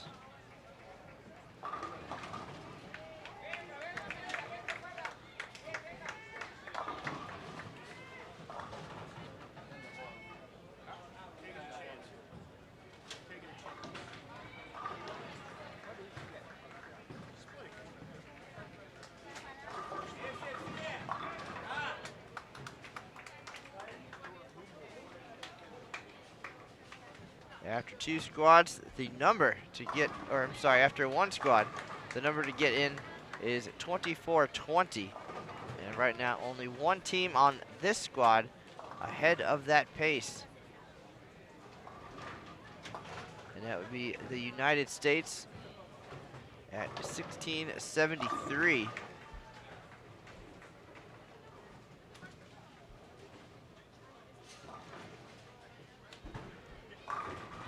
Once the results standings come back around here on our monitor, give you the quick rundown. We'll use the plus or minus again to get in the number. First squad plus 20 is 4th. USA plus 73, Malaysia plus 13, Singapore plus 1, Germany minus 1, England 5th on this squad minus 38. Mexico 6th at minus 52. So a lot of work to do for a few of those teams. United States looking pretty good with 2 games to go. But the rundown for the first squad today. Record score in qualifying, Korea 26-94. Followed by USA 24-59, 235 pin difference. 3rd place England 24-49, and Sweden 24-20. Both players bowled 6 games to get to a 2400 par score. So 24-20 is plus 20, an average of 201.67 as a team.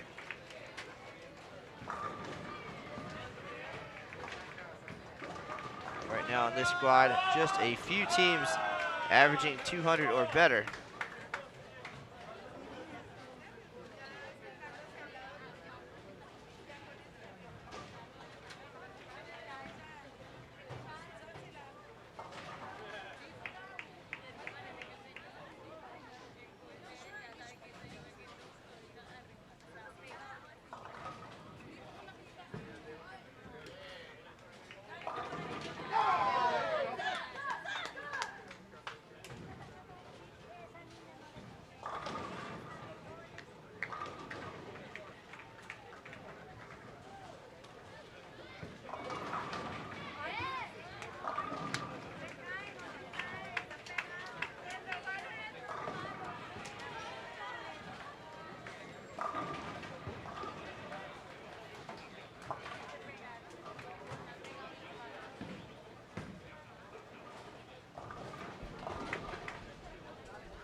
online scores should be updated very shortly. If you're following along on the live scoring, the United States has moved to our left. They're down on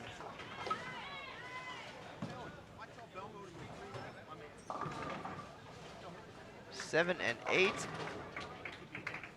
Both players starting with the doubles. I don't know that anybody is going to catch Korea for the top spot with that record score.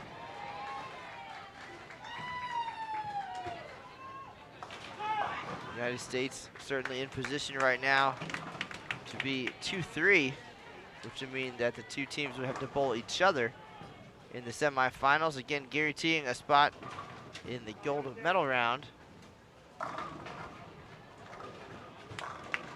Just like girls singles, where teammates Jasmine Mason and Julia Bond faced off in the semifinals.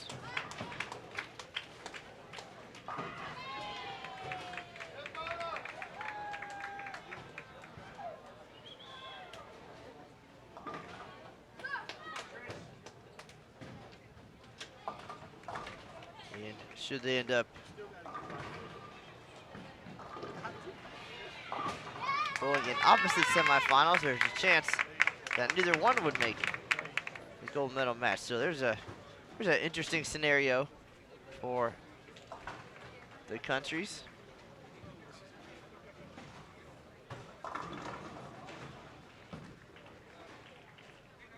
So you have an opportunity to bowl each other for the gold, or for neither team to make it.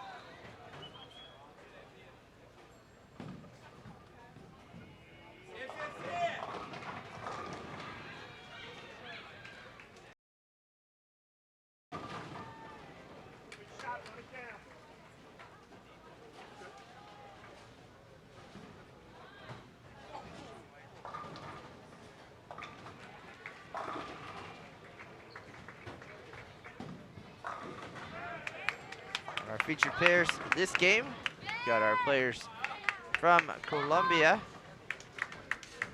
Macau, Singapore, and one of our players from Russia.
Cal off to a good start.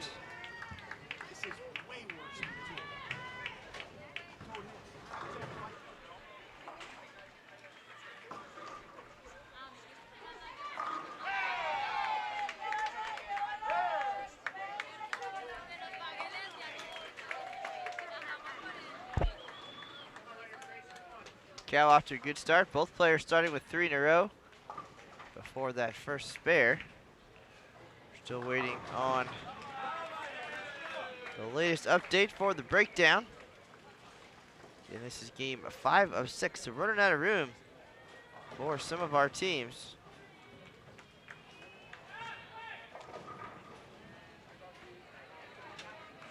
And as we said, United States leading the squad at 1673.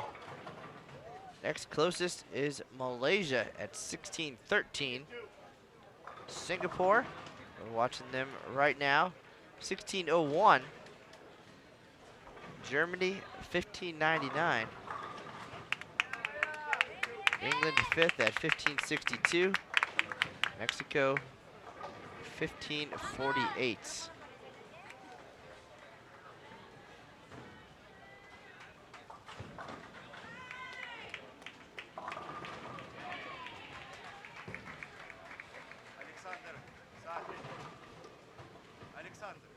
Colombia and Macau, both pretty far out of the mix right now, but still bowling for the all events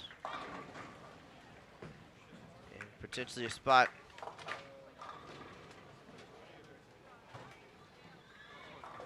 in the Masters competition. Top 24 in the all event standings will advance. It's always a fun part of the event. Head-to-head matches. And we'll have it all for you here live on Bowl TV. Right now we're about 2.5 hours away. 1.5 hours away. It's creeping up on us.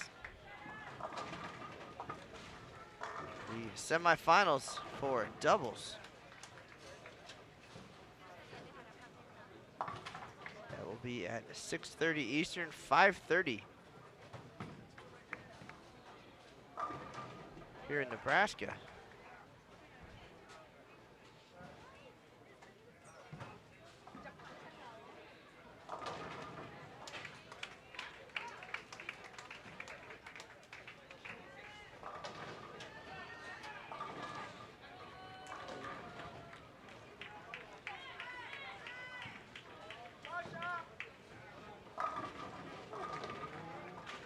Checking out the live scoring. Squad leader, United States, down on 7 and 8.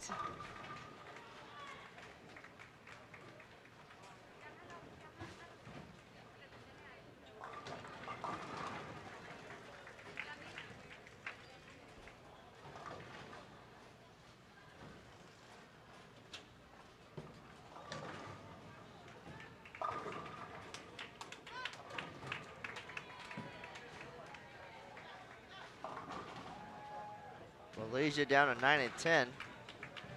Just 1 strike, 2 strikes, 1 apiece through 4 frames.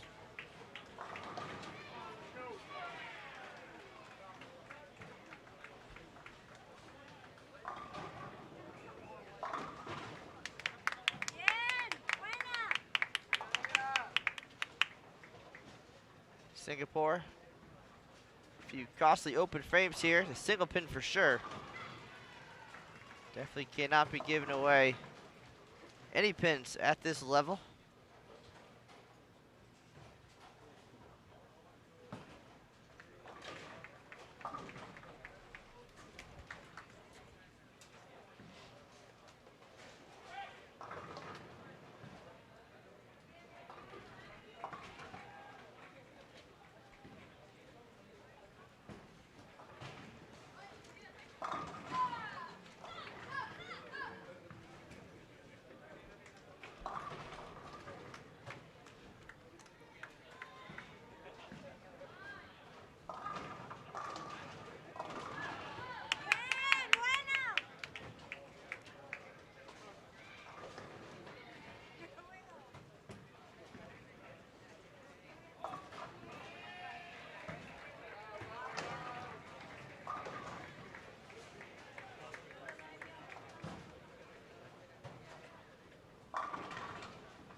All right, great shot there by Charlene Lim.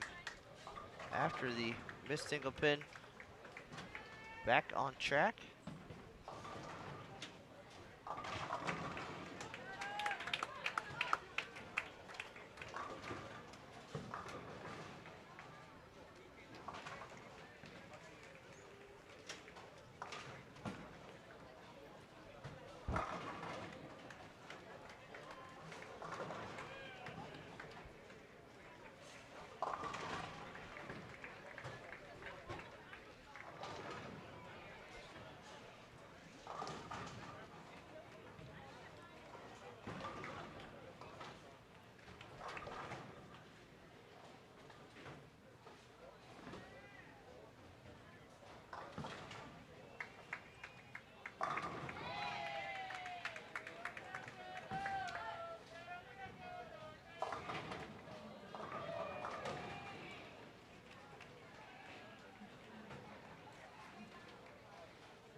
United States bowling well this game, down on 7 and 8.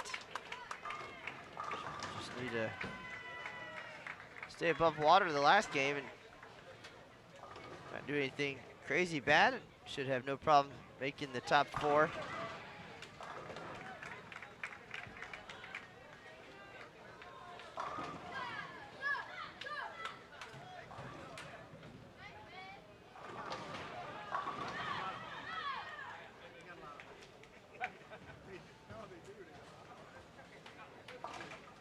Appreciate everybody stopping in for the final squad of girls doubles qualifying here at the 2016 World Youth Bowling Championships.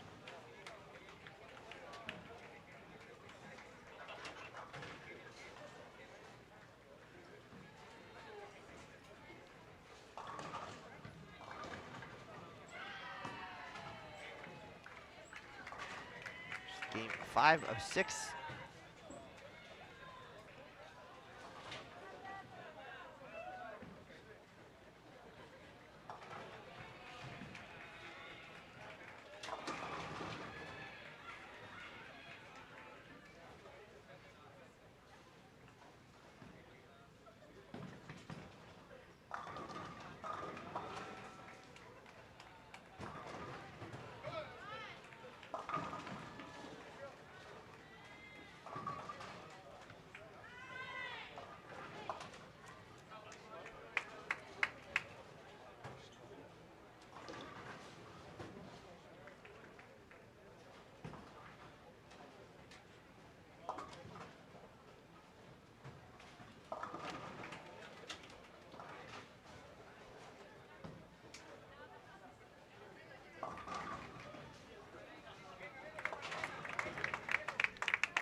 All right, Singapore needs to do some work here in the last 3 frames of Game 5, or it's going to be a tough task in the finale.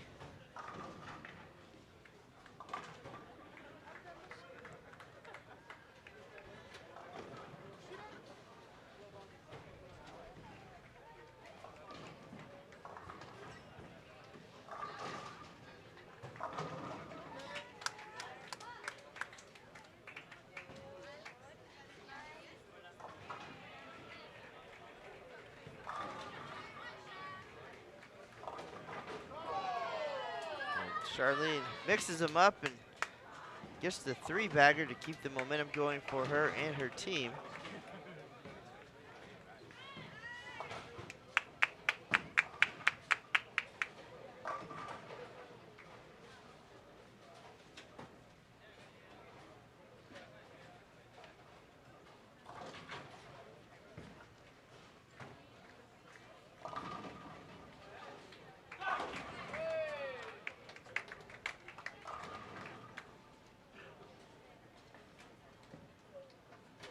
United States bowling well. Trying to put a little distance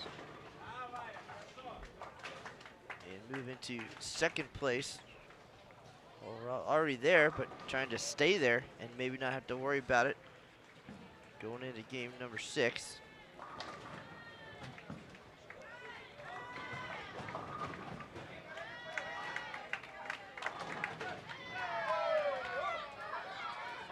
United States in the 8th frame. They can max at 493 this game. That would be huge.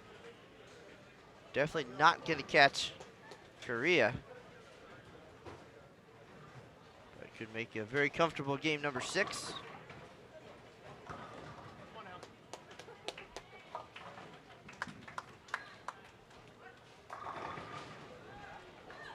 Malaysia over on 9 and 10. Get to 412. That would put them at plus 25, just inside the number with a game to go. So they would have to average 200 the last game, at least for a chance.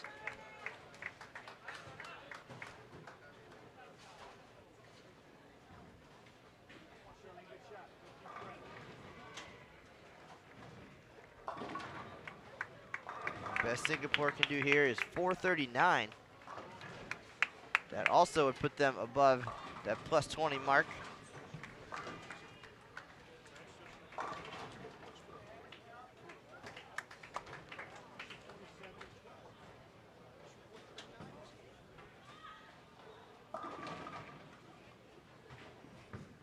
Again, the numbers after the A squad. 26.94 for Korea, 24.59 for USA, 24.49 for England, and 24.20 for Sweden.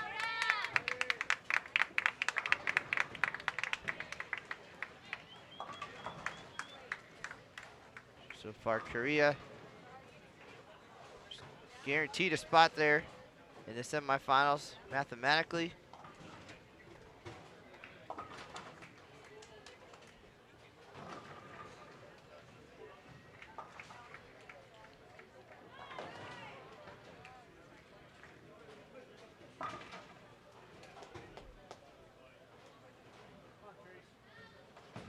The United States team on this squad looking like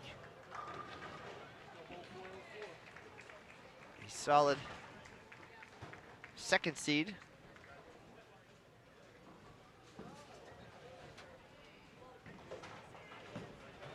So we could see another USA matchup in the girls semifinals.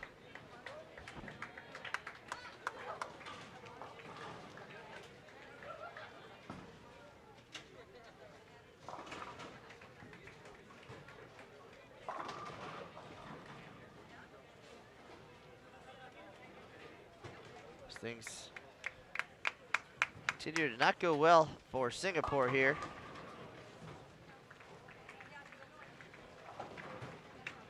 .404 max score.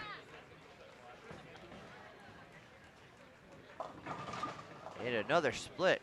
So Singapore is going to have to go huge in the finale to have a chance at this one.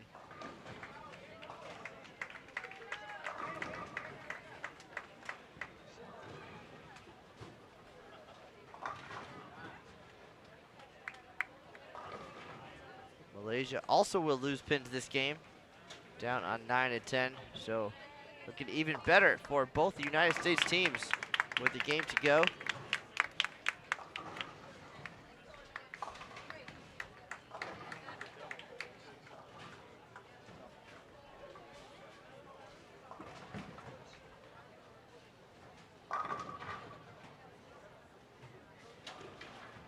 With the United States bowling well, that will knock Sweden out at plus 20. So plus 49, really the new number here. Can anybody put together enough strikes to beat England's 24-49? So a pair opens there for Singapore in the 9th frame. Not good news for Coach Jim Callahan and his crew.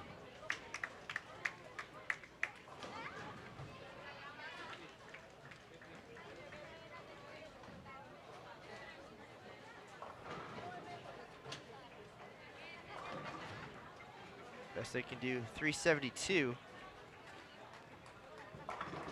That'll put them almost 100 out with one game to go.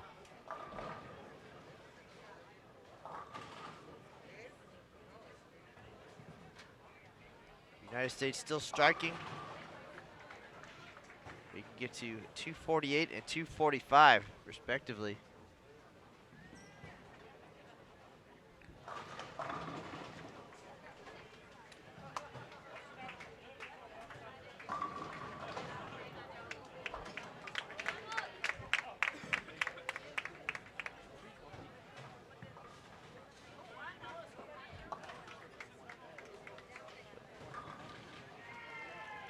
Again, the weight's shaping up. It's going to be Korea, United States, United States. And at this point, looking pretty good for England at plus 49.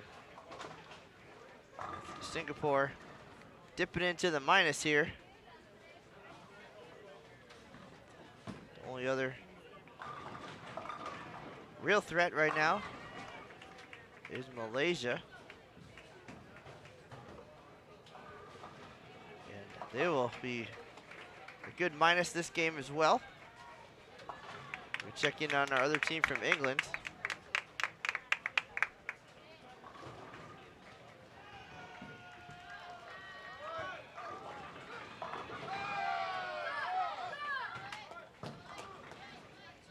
England bowling okay this game. They can both get to 200.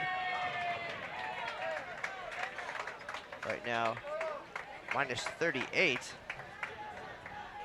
they too would be in the mix. A huge finale could get it done.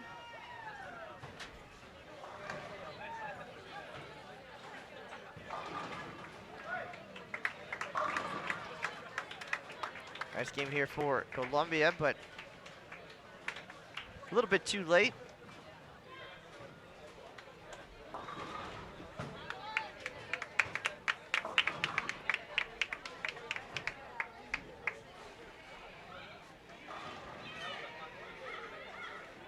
Nice effort for Veronica from Macau as well, 246.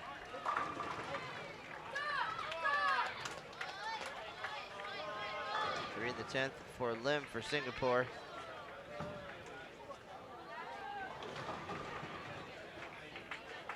Definitely not out of it. Just have a ton of work to do in game number 6.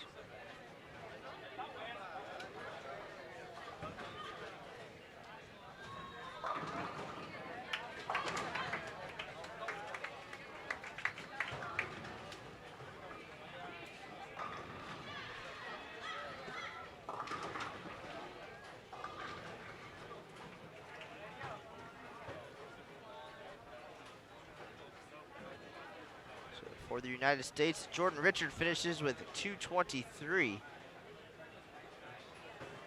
Stephanie Schwartz up into 10th.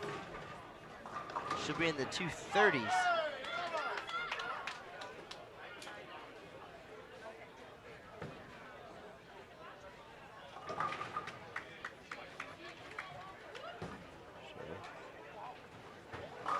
Already plus 73 coming into this game.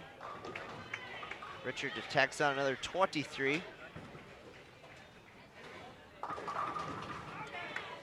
Schwartz will finish things off.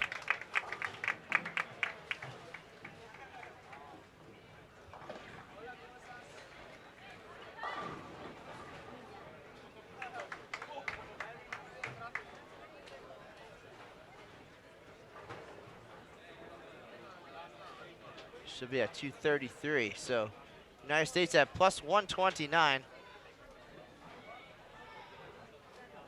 Well on the way to the number 2 spot.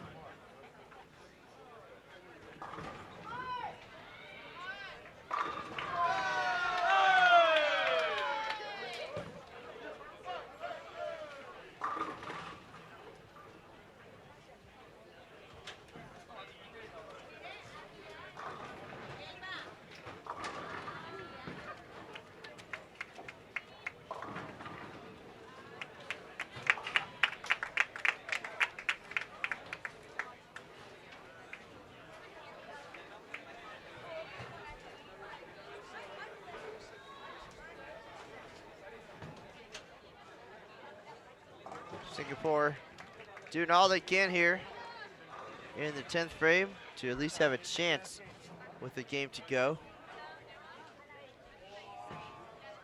Nice 456 effort for Macau.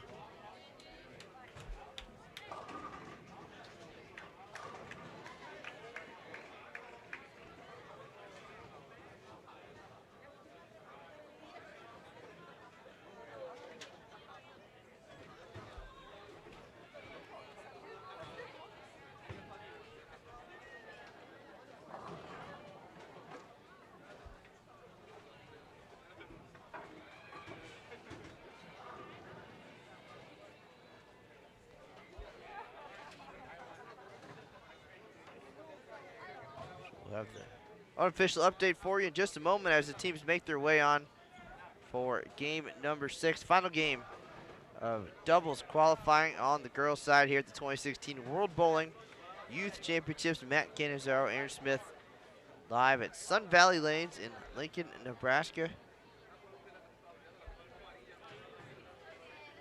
Jordan Richard having a great day for Junior Team USA here. Plus a 99 leading individually on this squad. It's definitely great to see Jordan turn it around. We talked a little bit about it when they were here in game 4. Did not have too much fun in singles. Did not crack 200 once, so to see her plus 99 through 5 games, averaging nearly 220. Impressive turnaround. Some great poise from that young lady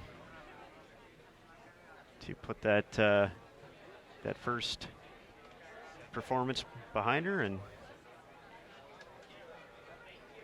come through here in doubles.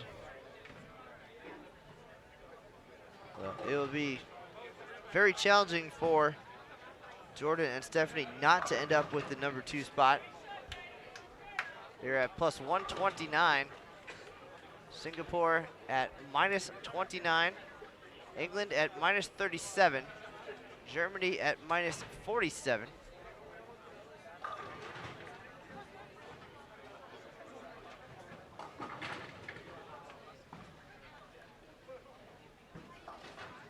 So right now, Sweden at plus 20.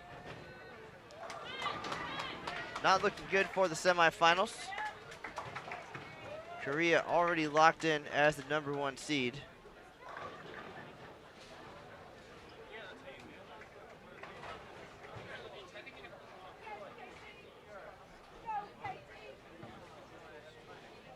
Well, let's not say locked in. If both the United States players shoot 300 this game, then they'll have a new record.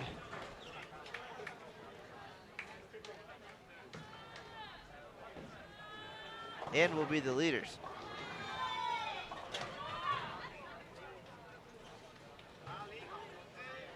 If Richard and Schwartz can get to plus 165, 565 this game, they will be your new leaders. That's a super tall task. They'll be down on the high end right now. Keep an eye on them to see. 565 is what it'll take, and they'll be the single game and 6 game record holders here at the World Youth Championships. Otherwise, number 2 seed for the semifinals with a decent game 6. USA squad from earlier, Jasmine Mason and Julia Bond at plus 59, looking real good for the 3 spot. And a matter of if anybody is going to catch England's plus 49.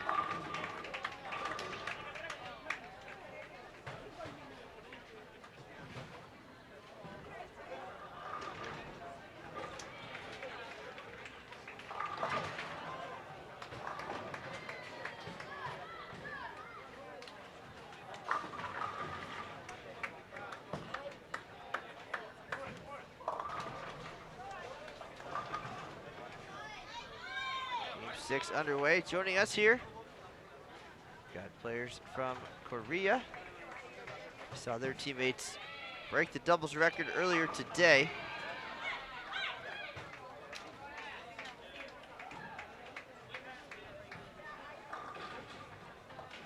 And this pair not looking like a semifinal performance.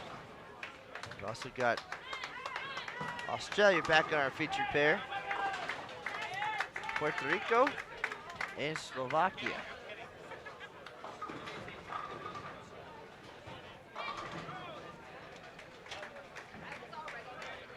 Got one eye down on the team from the United States.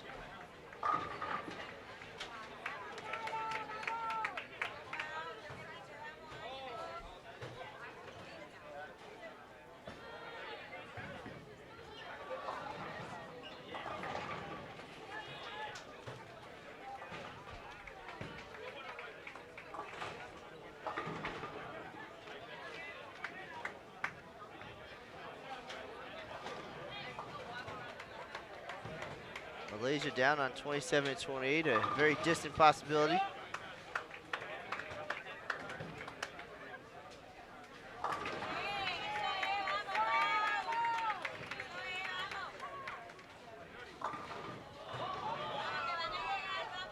England still with a shot.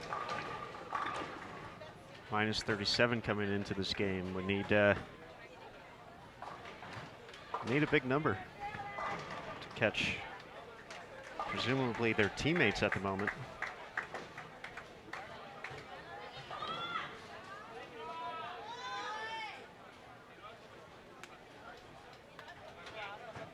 Looks like Sweden's plus 20, as you mentioned, probably will not be enough.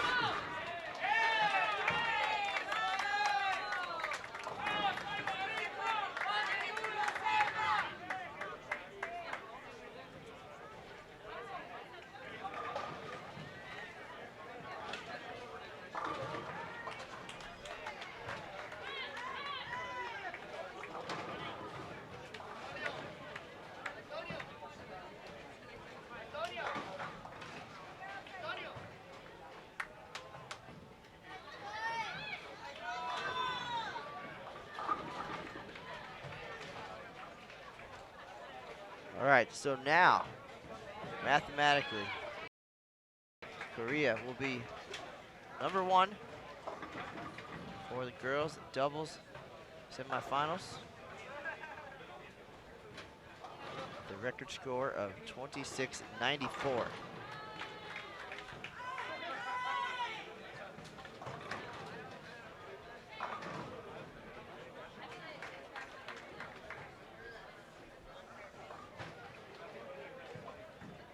So at the moment, a little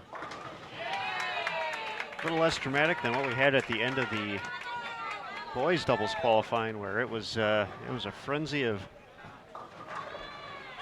attempts at math and had about 4 or 5 teams within range making that run.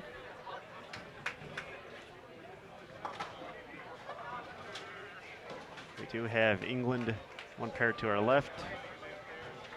Katie Tagg and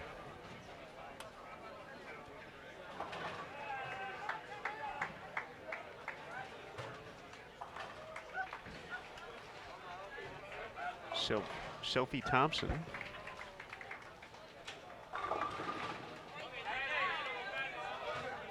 Katie started with a double, 8 spare in the third.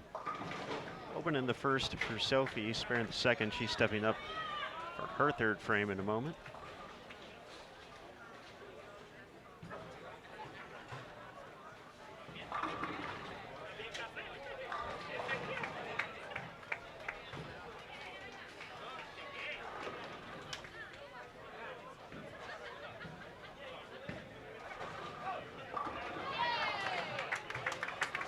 Well, at least we have everybody nearby or online scoring, so we can keep an eye on the far end of this expansive 32-lane center. Yeah, we can definitely see if there's some strikes up there, but yeah, once you get into a few spares, all of a sudden it's a little tough to make an accurate call. So online scoring very helpful. You can find that 2016 at wyc.worldbowling.org. We also have a link to that in the description below the video to the official WYC Championships page. Online scoring available right on that homepage. One of the first things you see, along with results, schedule, participants, registered bowling balls being used for competition. Always cool to see.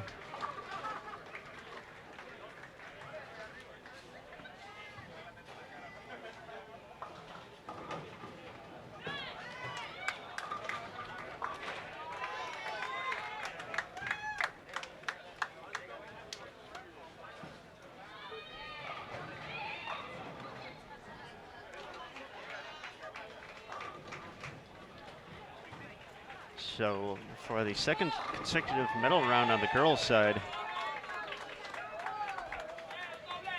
it appears the United States will face off against itself.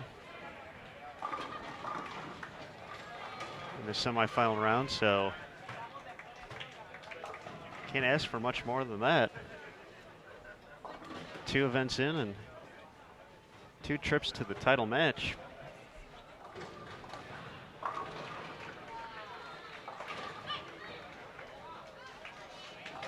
Julia Bond and Jasmine Mason also finished 2nd and 3rd in the standings in singles. Mason went on to win that match on her way to winning gold.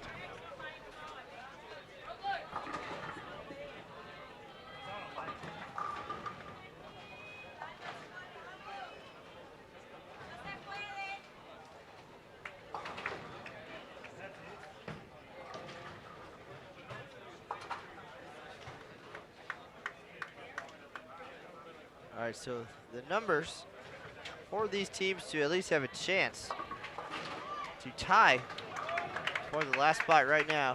Singapore would need 478 this game, England 486, Germany 496, and Malaysia 514. And it is easy for those pins to go away quickly.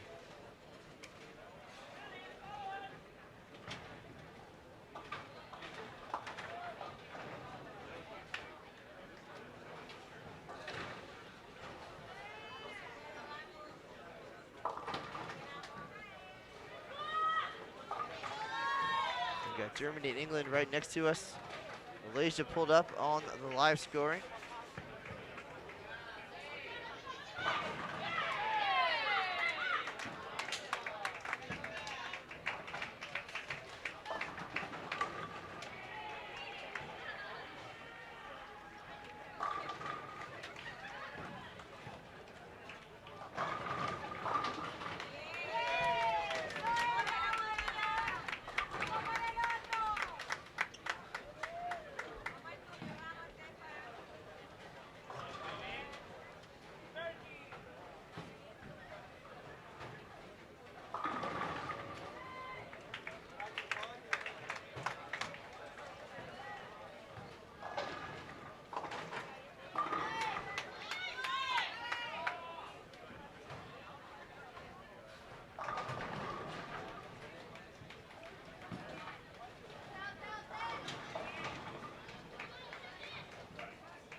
A long shot fight for 4th place in the semifinal. Nice split pickup there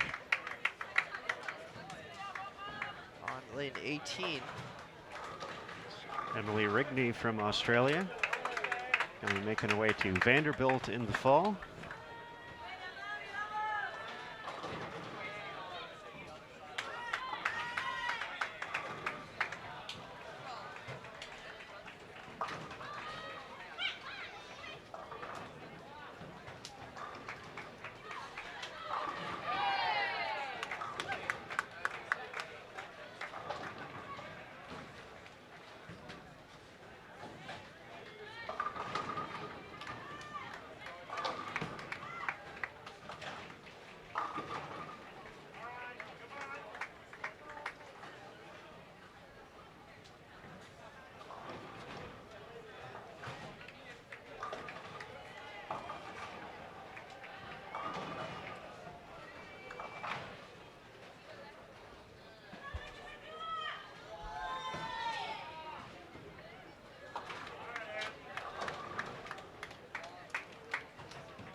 Malaysia still hanging around down on 27-28. Can't miss again. And they did. So, do a quick calculation, but it should be out of it on paper.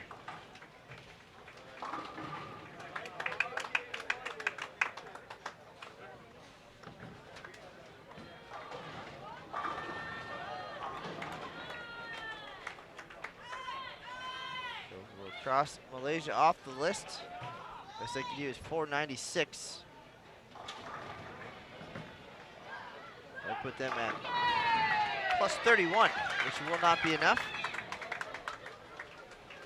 So interesting to see how this squad played out, especially after everyone saw the scores they were chasing.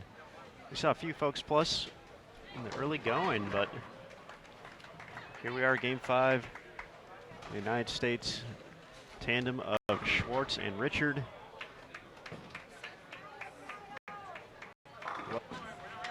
Number 2 seed. But no one else really able to keep pace in this 45-foot condition. All right, and Germany now mathematically eliminated unofficially by our unofficial calculations.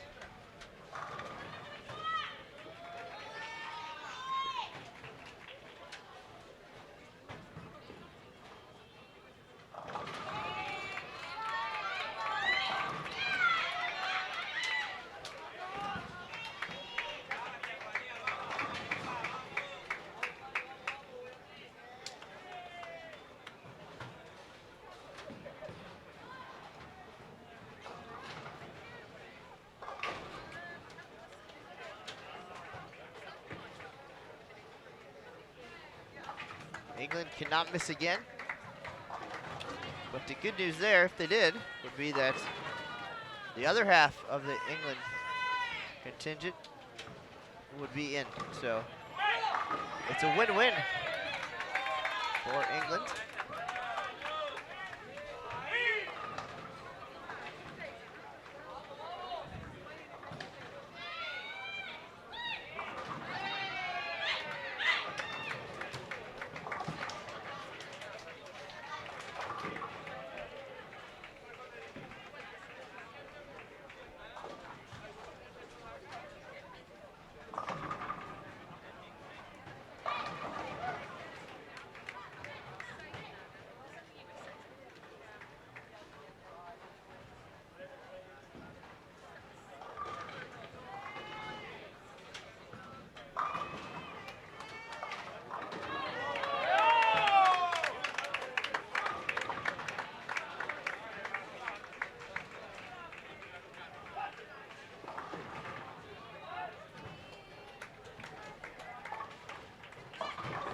Singapore just about donezo, as another miss left as well. So this could turn out to be not quite as dramatic as it could have been.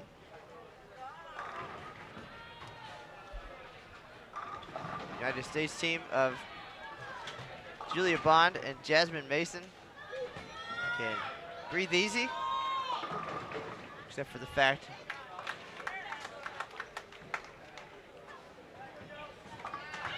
they'll be taking on their teammates.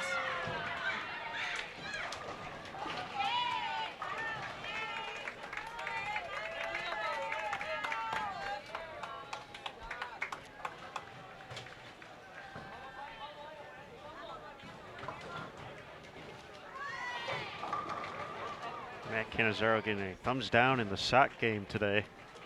Courtesy of Jerry Edwards. This is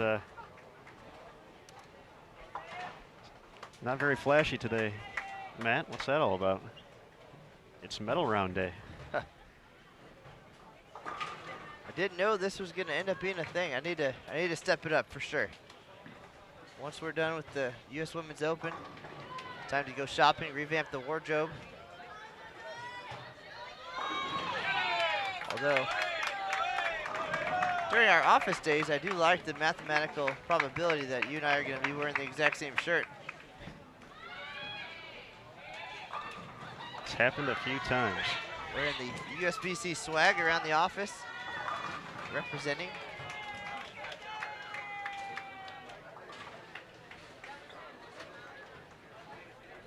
That's just the team environment we have in the PR department at USBC.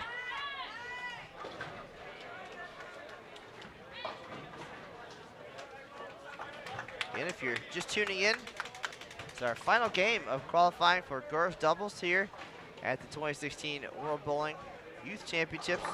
The semifinals coming up, scheduled for 6:30 Eastern, 5:30 local time. We'll need to get the scores tabulated and get all the lanes oiled. So we'll have 4 semifinals going on simultaneously. On the boys' side, it will be Sweden and Malaysia in one semifinal, and the United States and Dominican Republic in the other. And here on the girls' side, we're waiting for things to shake out, but we are confident it will be Korea as the #1 seed, USA 2 and 3, and now we're waiting to see for sure who the 4th seed will be, and it looks like it is going to be England, the group that bowled this morning.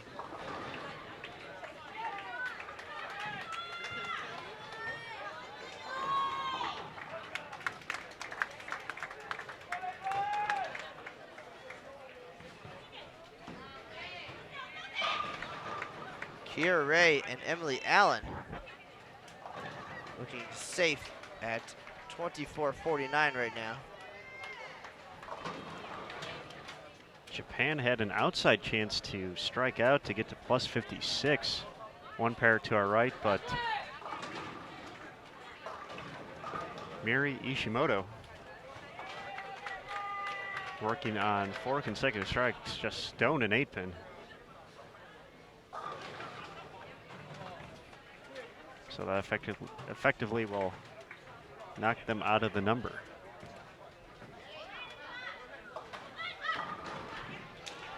Singapore officially mathematically eliminated.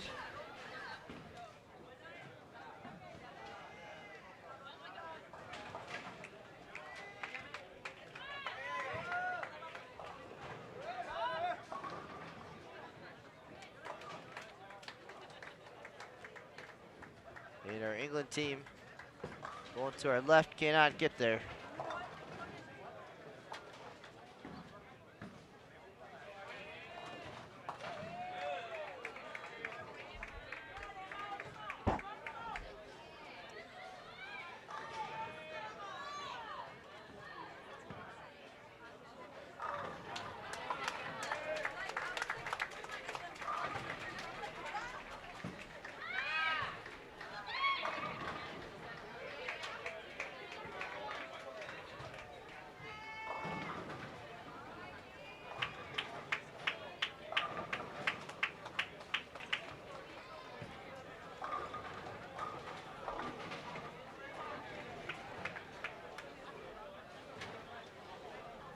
Now we'll just wait out the final frames here for the official final total for USA.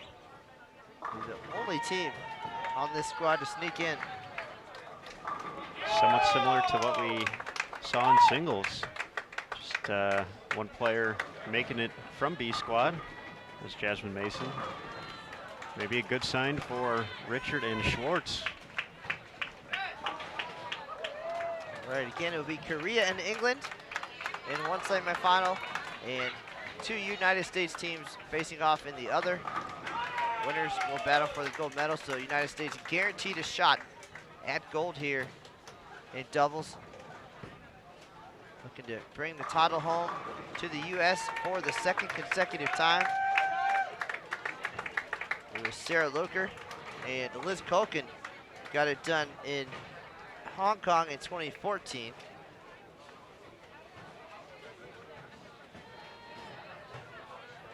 It went to Korea in 2012.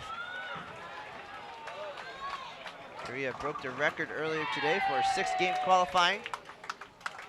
26-94. So plenty of cool storylines in our semifinals tonight. And we look forward to bringing you the action live here on Bowl TV. Then we'll have a recap on bowl.com later tonight. Doubles coming to a close here for Australia and Korea.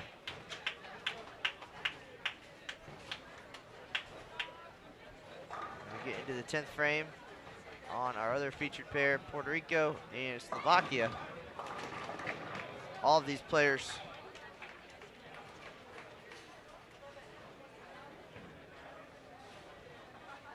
will be back on the lanes tomorrow. We'll have girls team starting at 10 a.m. Eastern. Then the first squad of boys hit the lanes at 2 p.m. Followed by the second block of boys at 6 p.m. Eastern. So 2 days of team competition and team semifinals coming up on Monday.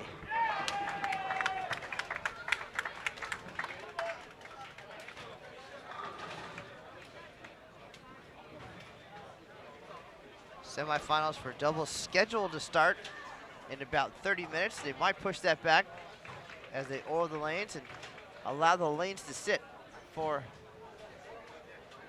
a reasonable amount of time. It's just general procedure. But we promise we'll be back. Might adjust the time on Bowl TV to match the start time here.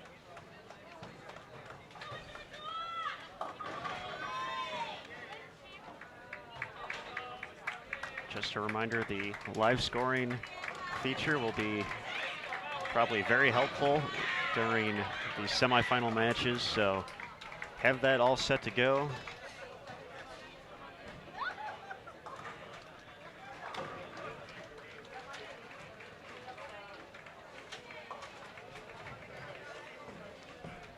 And then for the finals, we'll be right back here, lanes 15 through 18.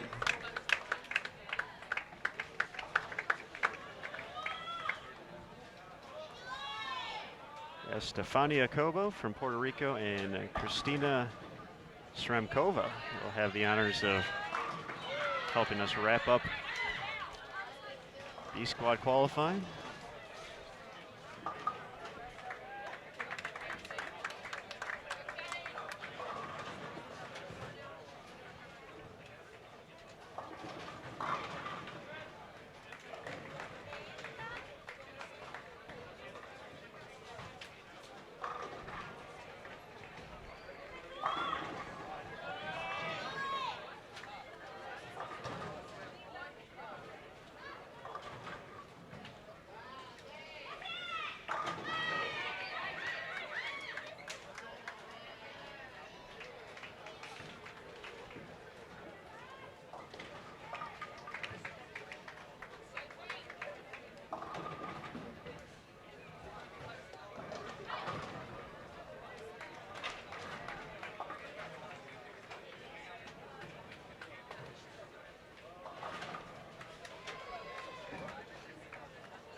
Puerto Rico's going to finish with a nice game, 400 plus.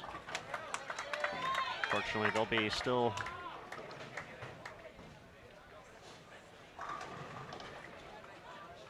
quite a bit out of the number.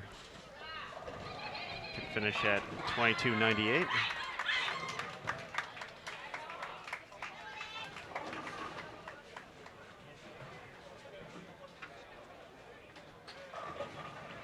Japan, one pair to our right. Ishimoto and Imei. Fantastic finish. Unfortunately, a little bit too far behind. They can get into the 480s this game, but that would barely get him to plus. Need to get to plus 49.